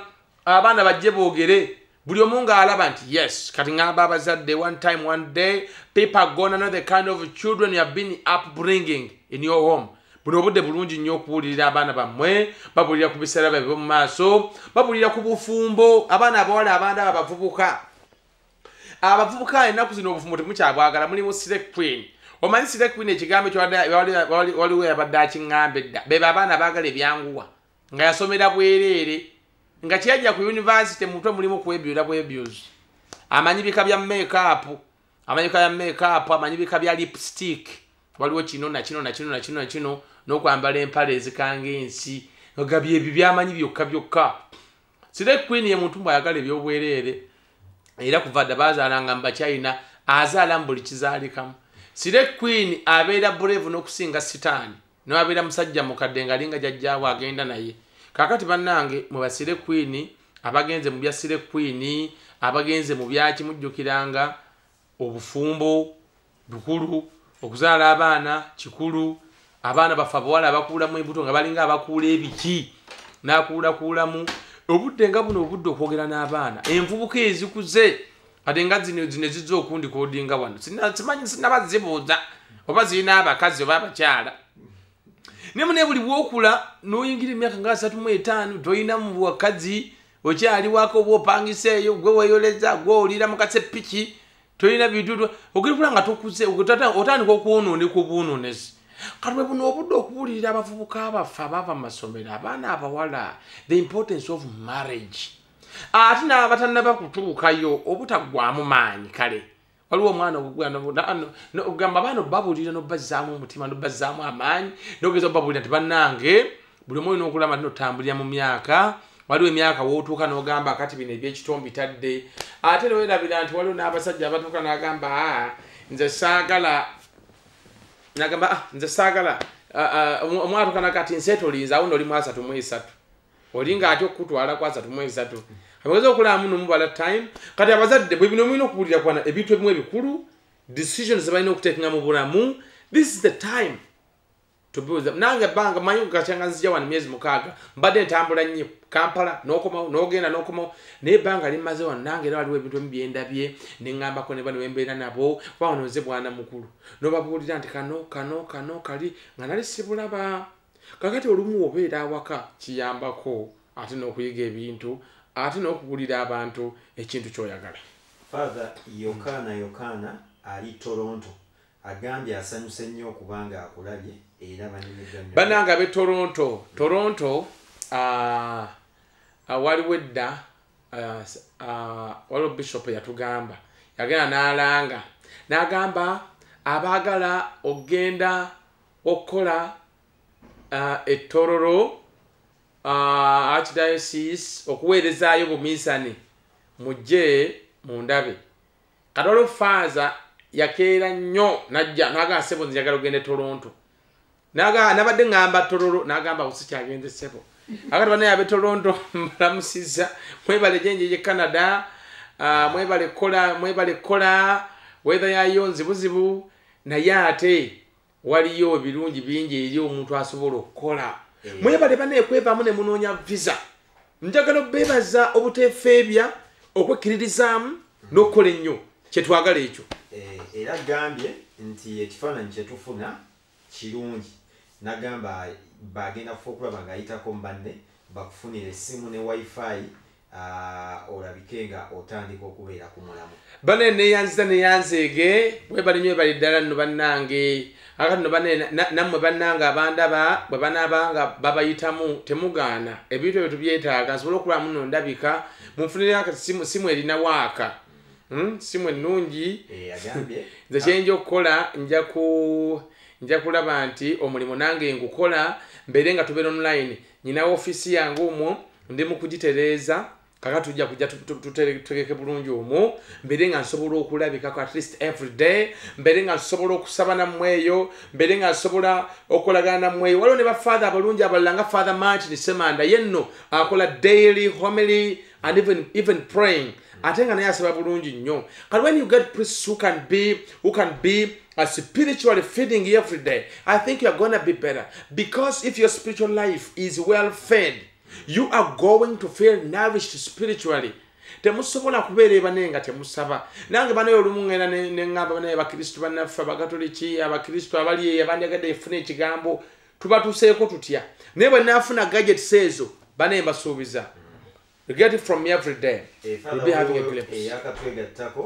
Ye Lucky Akiki agambye Amina ono mulala abuuza Father oli mu kigo kyawa kakati bannange ensangi zino kitaffe Ssaabasumba yangaba mu St. Joseph's Catholic Parish Mpigi Parish teri wala nnyo eri mu tawuni wano actually bannange nze wano nayagadde budda kubanga tuli kumpi ne Main Road temulabye tuli kumpi ne Main Road era emmotoka yange bwe tubeera nga togivuga tebeerako nnyo na nfuufu kubanga oluva kukola zo kyama bukyami wano walungi nnyera tusuubira n'okutandika okuzimba kereziya empya amangu ddala ate n'ennyumba y'abakulu parish eno eyina emyaka gaweza 5 ne even we cannot celebrate ebintu wano ebisinga nga we mulaba entebe tuzizaako buzza kasusu naye zimazemu n'emyaka n'emyaka katwetaaga tuzimbe parish endala kubanga n'abantu beeyongedde ebisomesa 13 tuli ba father babiri fekka wano katukola nnyo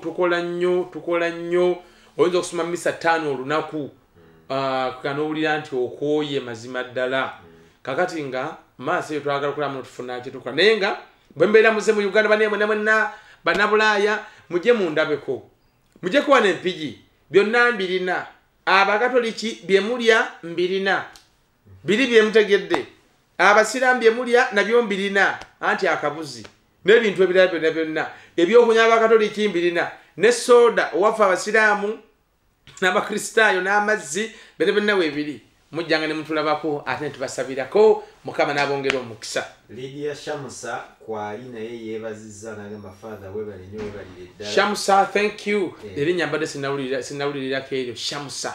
Manyi banne waliwo amannya agamu amalungi naye bannange omuzadde agenda akutuuma erinnya kulazikulabe. Era okulala w'okulira ng'ennaku zikulaba n'ogamba kikino. Kumba erinnya Omwami Fred Serwaniko naye yeebaza agamba Father webale nnyo ebigambo byo biwoomu. Kale kakati nno ate kakati abantu bansaba ekigambo ky'olunaku.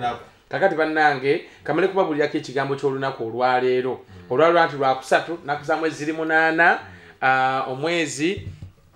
omwezi gwa 4 mwaka 2020. Kati bannange amasomo gaffe olwaleero njagala buli omu ojja kusomako mu Isaaya mutwe gwa 50 olunyiriro lw'okuna ku lw'omwenda. Era nga Isaaya agamba ebigambo bino nti the Lord has given me a disciple's tongue so that I may know how to reply to the word. He provides me with the speech. Each morning he wakes me to hear, to listen like a disciple. The Lord has opened my ear. Naga, for my part, I made no resistance. Nagamba, I offered my back to those who struck me, my cheeks to those who tore at my beard. I did not cover my face against insult and spittle. Nagamba, the Lord comes to my help. Nagamba, Isaiah in this chapter 50 is depicting Jesus Christ actually. Jesus Christ has a disciple's tongue. Okwogera nabo abamenyese emitima. Fenna abali awo ng'omutima gumenyese weetaaga kigambo kya Katonda okudda engulu. You need the word of God to feel empowered. Nga Isaiah bwe yali agamba. Naye oluvannyuma eno agamba nti no, for my part I made no resistance. Gamba abaamukuba, abaamuvuma, abaamuwanulira amalusu, yet yakola resistance kubanga yali amanyi nti amaanyi ge gali mu Katonda. Nze siwanyisiganya bigambo na muntu atategeera kyendi, n'atategeera kyenkola, n'atategeera kyendiko. Singa oba tosobola kutegeera kyendiko, sobola kuwanyisiganya nawe bigambo. Ekyo kikano bano ba Isaaya baba kubanga empi ne baleka bakubye empi. Nammwe abantu bangi abali eyo muntu bantu bakuvumye, bakuyisa omusiru, bakuyisa omubbi, bakuyisa omugwagwa, bakuyisa omufere, naye ate nga toli mufere. Ne bakutuuma ebintu by'otali. Kakati gwe omuntu yenna ali eyo ng'omanyi nti amaanyi go gali mu Katonda, ofaanana Yesu. Kubanga Yesu tebamanya kyamuleeta. They didn't know. So kati basaba ekigambo kya leero. Offer no resistance. When you are under attack, don't sin. But just remember something that Isaiah said, that the Lord comes to my help. The Lord will come to your help. You will not be touched by insults. That insults will not disorganize your life. That problems, insults, abuses may break you. They may bend your life, that they won't break you. Problems from people who are trying to sabotage your journey to victory, to success, may bend you, but they will not break you because you trust in the living God. You won't be touched by insults like a Jesus. In the end, they will see you winning. So ekigambo kya leero mwenna abavumizi abavuma babakuba babaswaza, don't offer resistance, but trust in God to fight for you. Yesome erisooka Isaiah chapter 50 verse 4 to 9. Ate responsorio psalm evudde mu Psalm 68 oba Zaburi yankagamu 8 egamba, in your great love, O Lord, answer my prayers for your favor. Bw'obeera ng'oli mu mbeera ng'eya Isaaya, ng'oli mu mbeera nga abantu tebakutegeera naawe tobategeera, oli mu mbeera nga tukyalina mikwano, bantu bakuleka, abantu balowooza oli mukoda ate tolina ssente, tolina kyabakolera, nga tosobola konvinsinga bantu kukkiriza ky'oli. Beera mu ssaala eno ogambe, in your great love, O Lord, answer my prayer for your favor. Mwabali e Bulaaya bannange abatalina kadde kakereziya, nga tolina kadde kukagendako mu church, nga toli ma church, toli makanisa, toli mizigiti, just get down every day in the morning before you do anything. Get down on your knees and pray. Talk to God. Talk to God. Yimusa mikono gyo, give him your weaknesses ask him his strength. Muobunafu musaba amaanyi. Enseno okugibeeramu ina kubawa amaanyi. Enseno ina kubawa amaanyi. Nalaba nange olumu obeera mu bulamu n'ojula okubujjamu n'ojula obbogoba naye nga tosobola bbogoba. Ng'olina bbiwa olina kuguma bukumi kugenda mu maaso. Abantu bannange abali eyo olumu obeera ng'obonabona tosobola kumanya nti waliwo abonabona okusinga. Naye waliwo abantu abalina ebizibu. Buli muntu yenna ow'emyaka gyo ali mu nsi gy'oli ng'ali mu myaka gyo ebizibu by'olina naye by'alina. Kati abantu bagamba obulamu kye butuwa yigamu buyizi lessons ogende mu maaso. Abantu abamu ze nabagambye luli banganye nti bansibye, abantu banvumye, abantu bampemudde, banvumye obusiru, banvumye obugwagwa, banvumye buli kimu. Naye ate nga banvumira bwereere kati nagenda mbabuulira nti no lwaki mwanvumye. No, kategeza okulamu n'okumanya nti amaanyi gali mu Katonda. Bw'obeera ng'oli mu kuyigganyizibwa ogamba nti in your great love, O Lord, answer my prayer. Ate the gospel is from St. Matthew chapter 26 verses 14 to 25. Ngawagamba, the Son of Man is going to his fate, as the scriptures say he will. Kata Judas Iscariot, yagenda, went to the chief priests and said, what are you prepared to give me, to give me if I'm to hand him over to you? Kakati ya wano olwaleero balaga Yuda nga bwe nabagenda olwaleero naku balwongeramu balaga Yuda Yuda w'Ekaliyota tetumunenya yalina okukola kino ekigendera kya Mukama waffe kisobole okutuukirira. Eba kibagamba tali muliro gutazikira, tali mu purigatori, tali mu ggulu, ali mu kafo kake. Era bwe yamala okukola bino batugamba Sitaani n'amuyingira. Yesu bwe yamuwa ekibego Sitaani n'amuyingira. Awo ne bamuwa ssente bitulu 3 eby'effeeza n'agenda n'amubalaga ne bajja ne bamukwata n'amuwaayo. Naye nalowooza nti ne Yuda w'Ekaliyota yalowooza nti Mukama waffe ngeri yakola ebyewuunyo oba anaabula oba anadduka oba anaafuka Katonda. Yagenda okulenga bamukwata bamuwaayo era gye byaggweera yaddira ssente zino n'azibawa n'agenda ne yeetuga. Era nabo ssente zino baazigaana ne bagulamu ekirimiro bagulamu ekirimiro Kaldema bakigulamu baagana ssente z'omusaayi.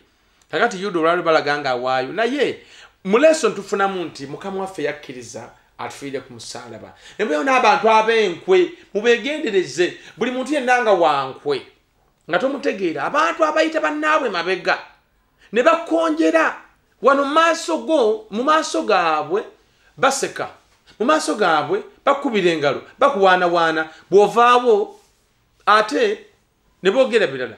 Abantu abalowooza nti bali ku sayidiyo naye nga bakusabira bubi. Abantu abamu n'ebyasaabotaaginga emirimu gyabwe tebabimanyi. Abamu byali bikolimo, abamu zaali saala mbi, abamu batusabira bubi naye nga tomanyi naakusabira bubi. Abamu bannange bwe balaba ng'olinnya amadaala ogaggawala ovuga emmotoka empya, abantu baloga, abantu baagaliza, abantu balina emitima emibi.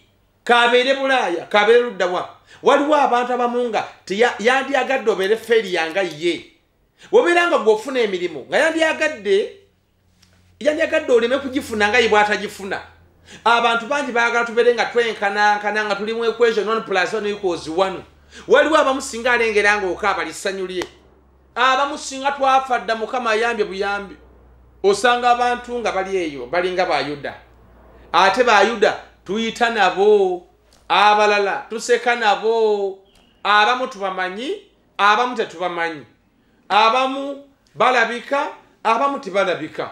Kati obulamu bwaffe tubukwasanga Katonda. Keeranga ku makya gwandaba fukamira wansi gamba Mukama nti Mukama tambula nange. Kubanga ne Yesu baamuwaayo, abakulu b'eyuka baamuvaamu, kubanga yakuŋŋaanyanga abantu bangi mu nsi muno nga tonnagaggawala tosobola kumanya nti abantu babi. Naye bw'omala okugaggawala kumanya nti abantu babi. Abantu abamu okubayiga tosobola na kubayiga. Abantu abamu babi ate obubi bwabwe tebweyoleka. Kungulu balungi naye munda tebalina mitima, balina butima nga bwa ggaali, balina gatimatima nga ga bisolo. abantu abamu balinga nga goonya anti goonya efulumya amaziga ate nga bwekulya kakati bannange amasomo gaffe agaleero nti Isaaya alinga nga Yesu. Isaiah never offered any resistance to those who struck him, but he knew that the Lord helps him. Akati mbere ne sale ya leero nga gitulidde, in your great love, O Lord, answer my prayers. That's how we can survive this one. That's the word of today. Amen. Father, nekirala government yavaayo negamba ku kintu kya social distancing. Ne bana Uganda kibalemye nena kituyitidde balemereddwa okwambala ne masks. So fetukiriza nti eddoboozi lyo Uganda bangi nnyo abakukkiriza. Eneesimya kubanga nammwe era mwalimenye nzenze kandi tukkiriza social distance. Si byangu kubanga gwawo naawe social distance kakati nzenze kandi tukkiriza. Kati ebintu wano bane mu Uganda ne mu Africa tetumanyidde embeera eno. Edda abantu baafanga batwalanga wiki namba okubaziika. Wiki namba nga bamuyita akomewo tebayinanga ddagala likuuma mirambo butawunya. Professor Mbiti, an African philosopher, said, for us in our social setting as Africans, tutambulira ku mulamwa, I am because we are because I am. Kino ekyokuziika omuntu abantu 10. It's not very easy. Kubanga abantu yine nganda. Ne twasanga omusajja Bulaaya omuzungu n'atugamba ekikaati kirimu abantu 15. Kirani kati gwe yite ekikaaki ekyabenjovu. Olabe. Bajja kujja bayitirivu nnyo nga n'abamu beggulu. Agenda naffe tuli banjovu. Kakati social distancing ene kalubiriddemu abantu. For a few reasons. One, poverty. Obwavu. Abantu bagenda mu katale n'atunda nyanya wakirabo kimu. Then ekyokubi social distancing family. Want tulina setting ya family life. Pagamba Oluganda wakibulya Oluganda now do social distancing. Then akantu akalala okatinga stay at home naye obuzibu obujide mu stay at home. Kati gobero ino omukazi n'abaana obadde okanika gala gye baziggadde ng'obeera awaka obusajja bw'omusajja atalina ssente bwe bukyaliwo. Weebasa omukazi ng'asula ayogera ebigambo weyita musajja naye tolina nekyongassa bye bizibu kati ebiri mu ggwanga nti if the government was able to give each family money ng'omusajja yazina yasoolako awaayo bwana omusajja afuga abasajja bakuno bafuga naye omusajja waba talina ssente wakaera obeera mumpi kyoba osigazza kuyombayomba na kambuwala ate oba onaakolaki kuyombayomba na kambuwala nayo social distance ne stay at home byebizibu ebirimu naye nze nga omukulu w'eddiini njagala basaba mukuume government byetusabye. Social distance yourselves for the sake of this pandemic. The disease is very deadly. Bannayuganda bannaffe abali e Bulaaya tubasabira Katonda abakuume. Tubasaba bannange musigale waka mwekuume mukimanyi okubeera e Bulaaya ekyo kitegeeza eri bannayuganda. Muyambe gavumenti eno okusigala nga ekyayagalwa nga muweereza ssente ewammwe mulabirira bakadde bammwe mujjanjaba abantu bammwe mujjanjaba mikwano gyammwe mukoze kinene nnyo tubaagala nga muli balamu bane mutuyambe temufa. Kwa akafaananyi gwe ali e Bulaaya singa ofa kati oba gwe taata waffe singa ofa kati abaana bazadde bo baganda bo bonna bayimiridde ku ggwe ani asigalawo. Kati mukuuma amateeka gonna agakkiriza ge batusabye mugule buno obukookolo mubwambale oba nga tookagula sigala ewaka. Nze wali ndowooza era munaabi tebabanaazizza twagula obuntu nagula sanitizers nenziteekawo nange nyina sanitizer gye nyitambula naye mu mmotoka buli wamu naaba naye ndudde okuva wano mbeera wano era binsanga wano. Kati bannaye mugeze okulaba muno mwekuuma mugeze okulaba muno mwerabirira neebaza ne pulezidenti. The president agezezaako okuvaayo awadde amateeka mangi mu ggwanga lyaffe wano ayogedde bino nayogera biri gamba abantu nekibayamba okulaga n'agezaako bateekamu embeera nti obulwadde buno buli siriyasi nnyo lwakuba ekizibu era kye twafunye kati abantu abali mu byalo abalwadde abakyala ab'embuto tewali ntambula kati kwegamba abantu bayinza okuba nga bafiira eyo nga situmanyi bandi banga bafiira eyo nga situmanyi oba balwala abantu abamira eddagala abantu abatambula okunywa eddagala kati ekizibu kye tukyalina mu ggwanga baleesa ambulensi naye teziri mu mafuta kwegamba eggwanga lyaffe lino kwegamba siwagira nnyo bakulembeze batufuga lwaki kubanga ebizibu bingi mu ggwanga bingi naye singa bali basobola okubikolako abantu babeera mu bulamu obweyagaza kyandibadde nga abantu tulaba nti wamma batukolera naye mazima kati mu mbeera eno kati weekisi zigenze mu 2 ng'oggyeko amateeka ge baatuwadde amateeka ge baatuwadde naye nga tegaliko solution omutakoze abeerewo atya bano ab'ebivulu abakola ziloses bakoze batya galagi ziggwaddwa amaduuka gagaddwa bakoze batya bakole batya kati bannayuganda abaali bali e Kampala nga apangisa ate ng'akola mmere ya leero bakati babeerewa balina okudda Kabaale balina okudda Embala balina okudda ewaabwe balina okudda Mubende abantu batambuza bigere nabasanga nga mu kkubo nga batambuza bigere kati awo gavumenti abantu webanyigiddemu bali abasirikale ba poliisi oba basoma katono oba tebabisoma bulungi bintu byabwe simanyi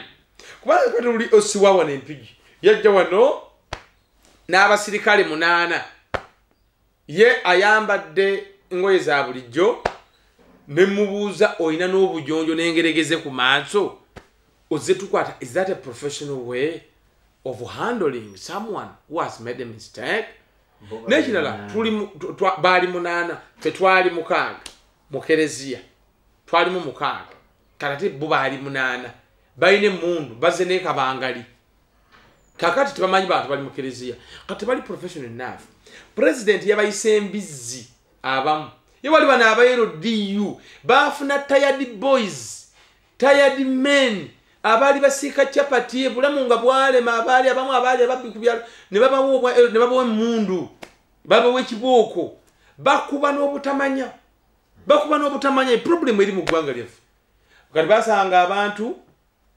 basanganga abantu nga bali wali basanga abantu nga bali kumbalaza ne bakuba basanga omuntu bakuba bukubi president n'abayita embizzi kati president abakuyita embizzi oba okyagwanidde okunfuga n'okujja okuteeka amateeka kati kwegamba president ye mwebaza naye kati abasirikale amateeka bakukota kifubula nnenge kwegamba tebalina professional of handling people nga tusanga e Bulaaya bw'osanga omusirikale e Bulaaya you feel secure naye bw'osanga omusirikale kuno you feel insecure bw'omulengera n'emmundu odduka buddusi ate bw'odduka nga akugoba akubuuza obadde odduka ki naye Bulaaya kizibu nnyo okusanga omuntu ng'adduka n'omukwata bw'osanga omuntu ng'ayimiridde wantu tosobola mmukwata because dembe liye kuyimirira awantu naye onotambula mu bunkenke n'osanga omusirikale n'okola ki kugamba babulamu empisa nenengera omusirikale atamidde agwa ku kkubo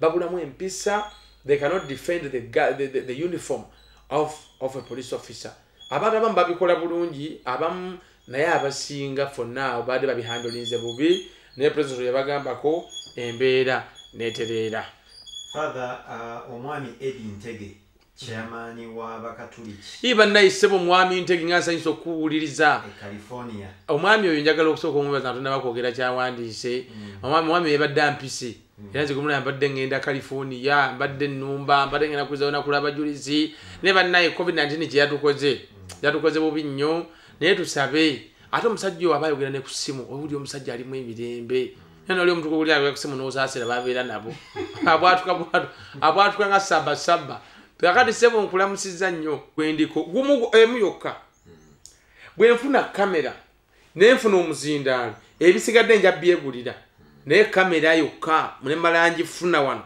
nenfuna n'omuzindaalo ebisigadde nze nja kubikola mbatuuseeko ekigambo kya Katonda nja kujja mbisetinge mu ofiisi yange eyo mbeere nga nyina obudde bwe ndabika online mbeere nga nsoma misa online even neno pandemic ngeweddewo mbere nga nsoma misa all the time because I know nga muli eyo mwina computers musobola kubanga mufollowinga mbere nga njigiriza every day and I will do that and I know so many people, so many souls will be saved.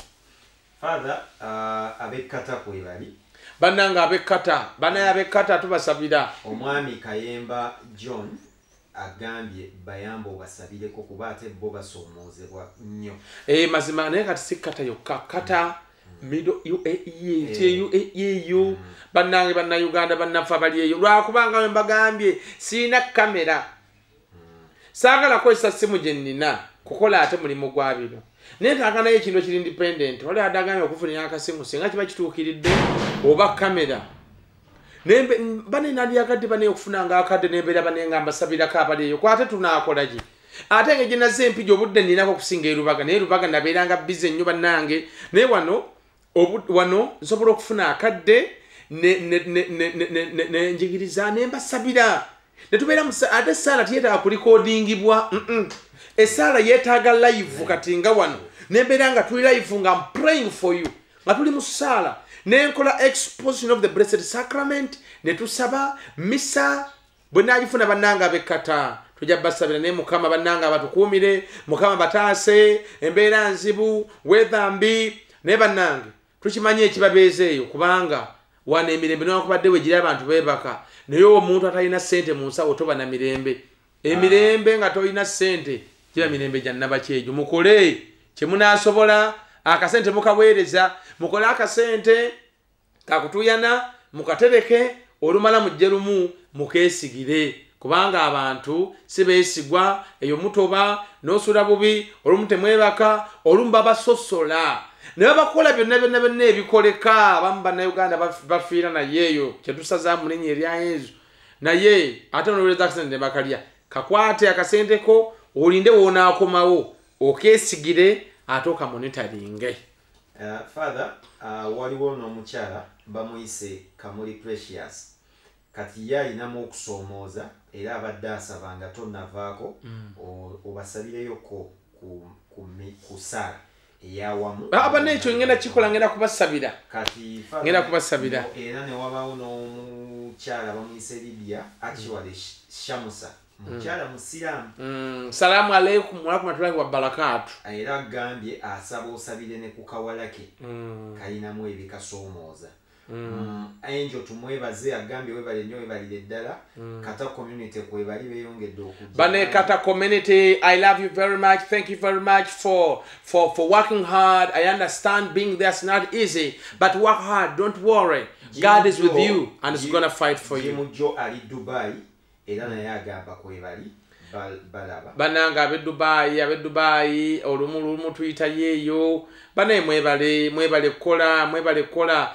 buli obutambuddeko mu nnyonyo osanga bagende Dubai embeera zeeyo tukimanyi banensi nyangu naye olumu ogenda olaba bannange okubeera kuno ng'olera ngalo n'obeera myaka gy'ekivubuka katono singa ovuga emmotoka n'otambula osanga abasajja abali ku matatu n'osanga abantu nga bali awo aido ekitali eyo wamma mukolerera obukadde bwammwe naye kyembasaba akasente temukaweereza kuno okujjako nga oli very sure sente zikole zitereke wojja ojje weegulire polotiyo ojje ozimbeko kyozimba oddeyo okole okumewo kyoba okola.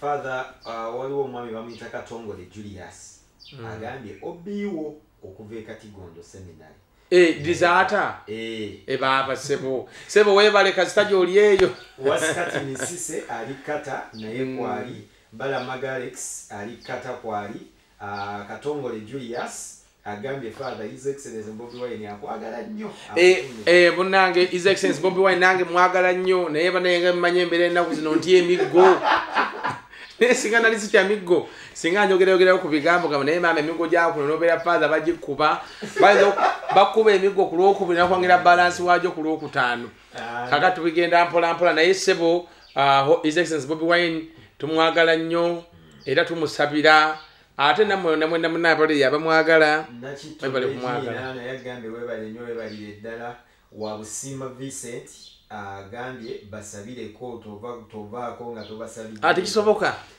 Muhimba Daniel agambye Father webale nnyo ebigambo ebizaamu amaanyi Nachito Regina, Mary Asumputa, Nagai, our father is here, Abadako, Asumputa, Amugamba Koi. Father, what you have a 7 number?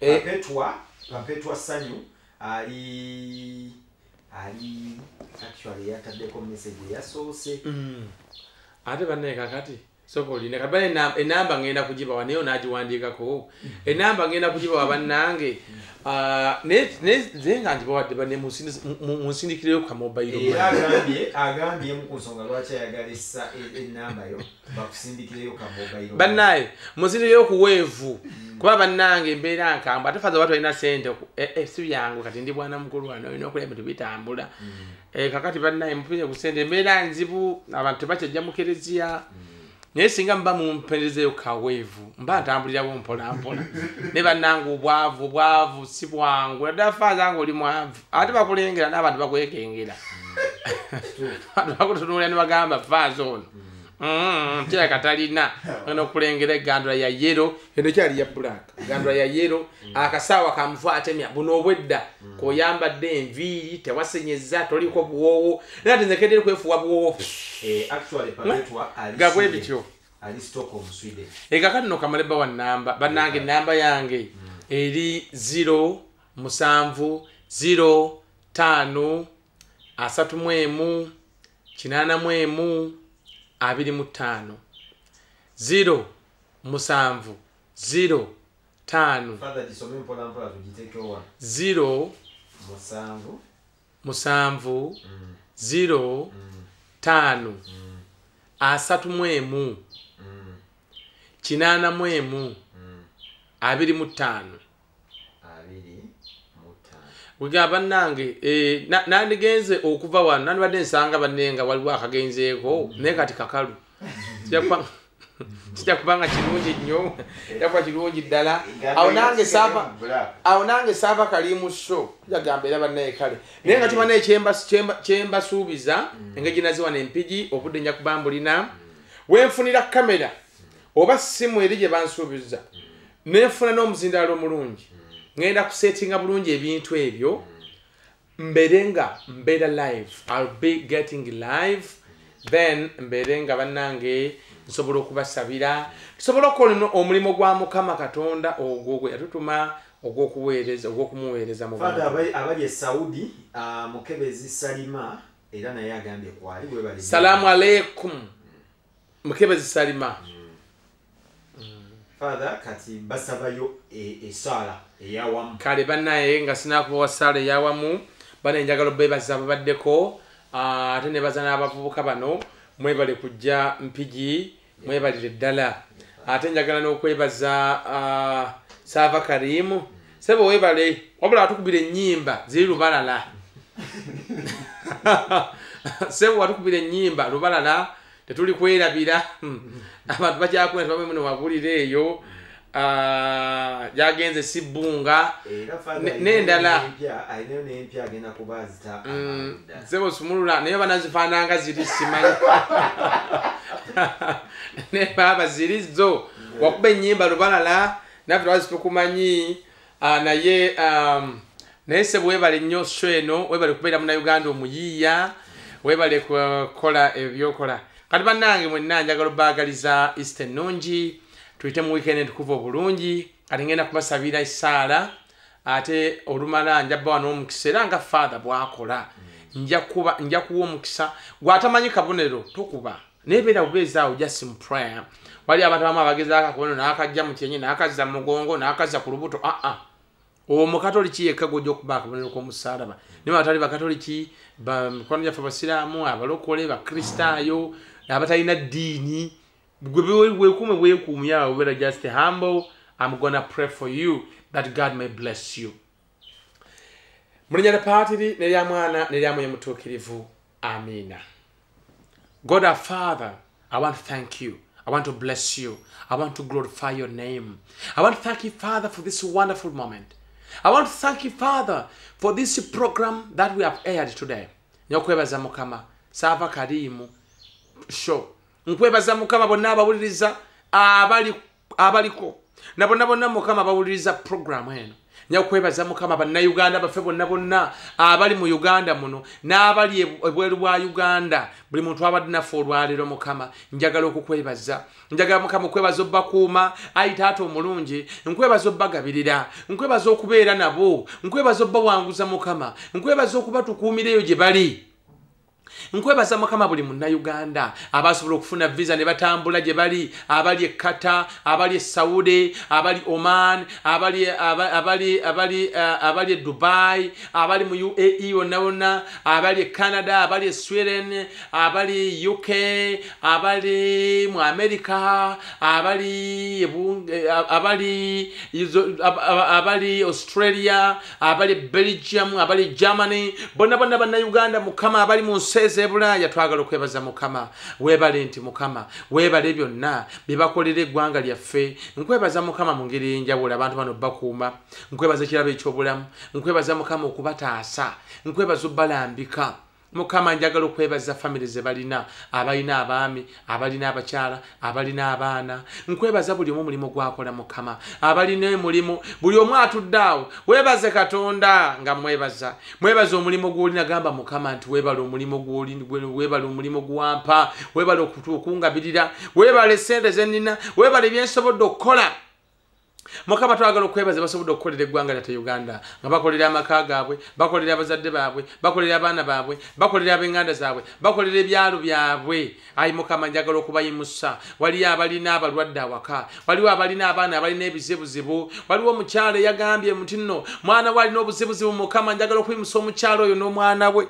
njagala okuyimusa mukama obuzibu bwonna obulina omwana oyo nga mbulagira bumuveeko mangu njagala okusindika amaanyi gave mu ssaala gatuuke eri buli muntu yenna atuliriza mukama buli muntu yenna akumanyi nti oli katonda mu madeeni gaabwe bonna abasiraamu bonna abalokole bonna abakristaayo bonna abakatoliki bonna abayisiraamu bonna mukama abaliyo nga bakumanyi madeeni gaabwe njagala obayimusa nga mbasabira ng'omusosoloti mukama sumulula amaanyi gatambule gabatuukeko njagala okulangirira emikisa eri bonna abatoba bonna abawulira nti banyigiriziddwa bonna abawulira nti embeera nkambwe mukama njagala okubasindikamu amaanyi gongera obayamba okugenda mu maaso bonna abogeddemu amaanyi bonna abalina abalabe mu ssaala eno mukama tuwangula abalabe.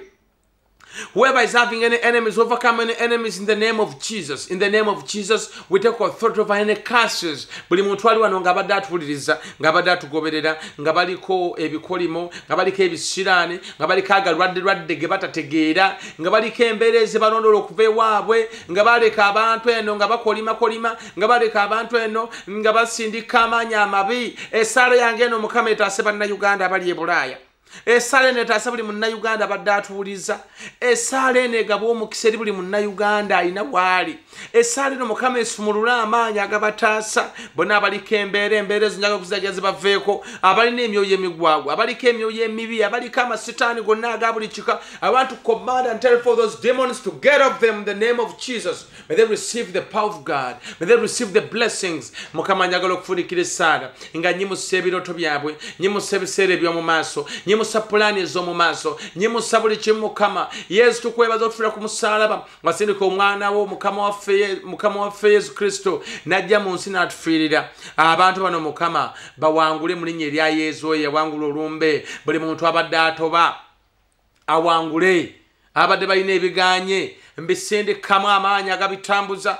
Abalina bye batandika naye nga byakunziba, abazimba amayumba, abazimba zikalina, abazikola kampani, Mukama nsindika amaanyi agababbulula. Bonna abali mu mbeera nga badde batubidde, bambala amaanyi agabayimusa, bambala amaanyi badde mbatambule. Mukama tusonyiwe ebibi byaffe, otonye omuliro ogutazikira. Abantu ffenna otwalanga mu ggulu Mukama. Betukoze mu kisiibo kino ebiswaza, bena betukoze ebibi Mukama tusaasire otusonyiwe, otugwanyize empeera eva mu ssaala eno, otugwanyize emikisa. Mukama bannayuganda bafe abali e Bulaaya batukuumire, batazibadde ekirwadde kya coronavirus. Ensi yonna Mukama gitaase, bannayuganda bataase, buli abadde awuliriza mutaase Mukama. Abalwadde abali ku ndiri lwa coronavirus bawonye, bonna abali ku ndiri olw'endwadde endala zonna mu Uganda n'awalala bawonye. Buli muntu ayite mu weekend entukuvu bulungi, tuyite mu Easter bulungi. Buli muntu abadde atuliza amaleko omwaka bulungi Mukama nga bafunyi. Mbasabira mikisa gya bugagga nga bakola Mukama, bakole nga bafuna. nga bayiiya bayiye nga bafuna nga bakola bakole nga bagenda mu maaso Mukama. Buli muntu yenna yetatala okusiranya abantu bano essala yange eno emukolangako, essala yange eno ebakuumanga nebataasa buli kabi, nebataasa buli malogo, nebataasa buli bisiraani, nebawanguza nebatuusa ku binene. Programu ya Sava Kalimu Show naye tugisabira omukisa Mukama eyongere okutambula ebeeremu n'amaanyi. Bino ebyo byendeseeyo Mukama nga binayamba bampuliriza olwakadde kemba wadde n'essala gye nsabye buli omu muwe bye yeetaaga basobole okubeera abasanyufu. Bino ebyo tubisaba nga twebaza tamyezo Kristo Mukama waffe. Amiina. Abajulizi ba Uganda batuukirivu mutusabire, abatuukivu mwenna abali mu ggulu mutusabire. Omukama abeere nammwe, Omukama abawe omukisa gwe abakuume. Mwenna abatunuuliza amaaso g'amakkakkamu gye muli eyo abasaasire. Mwenna akyukire gye muli abampeera emirembe, abampeera emikisa, abawanguze, abataase, abalambike mu buli kimu, abataase buli kabi na buli babi, era n'enteekateeka zammwe nno zonna ziweeko omukisa. N'omuza tunomiza wa buli kantu, Paatiri ne Mwana ne Mwoyo Mutuukirivu gubakeko, gubakulembere, gubakuume, gubataase buli kabi, gubawanguze, gubataasa ababi n'obubi bwonna obumwe n'obw'omubiri, era gusigale nammwe emirembe n'emirembe. Amiina.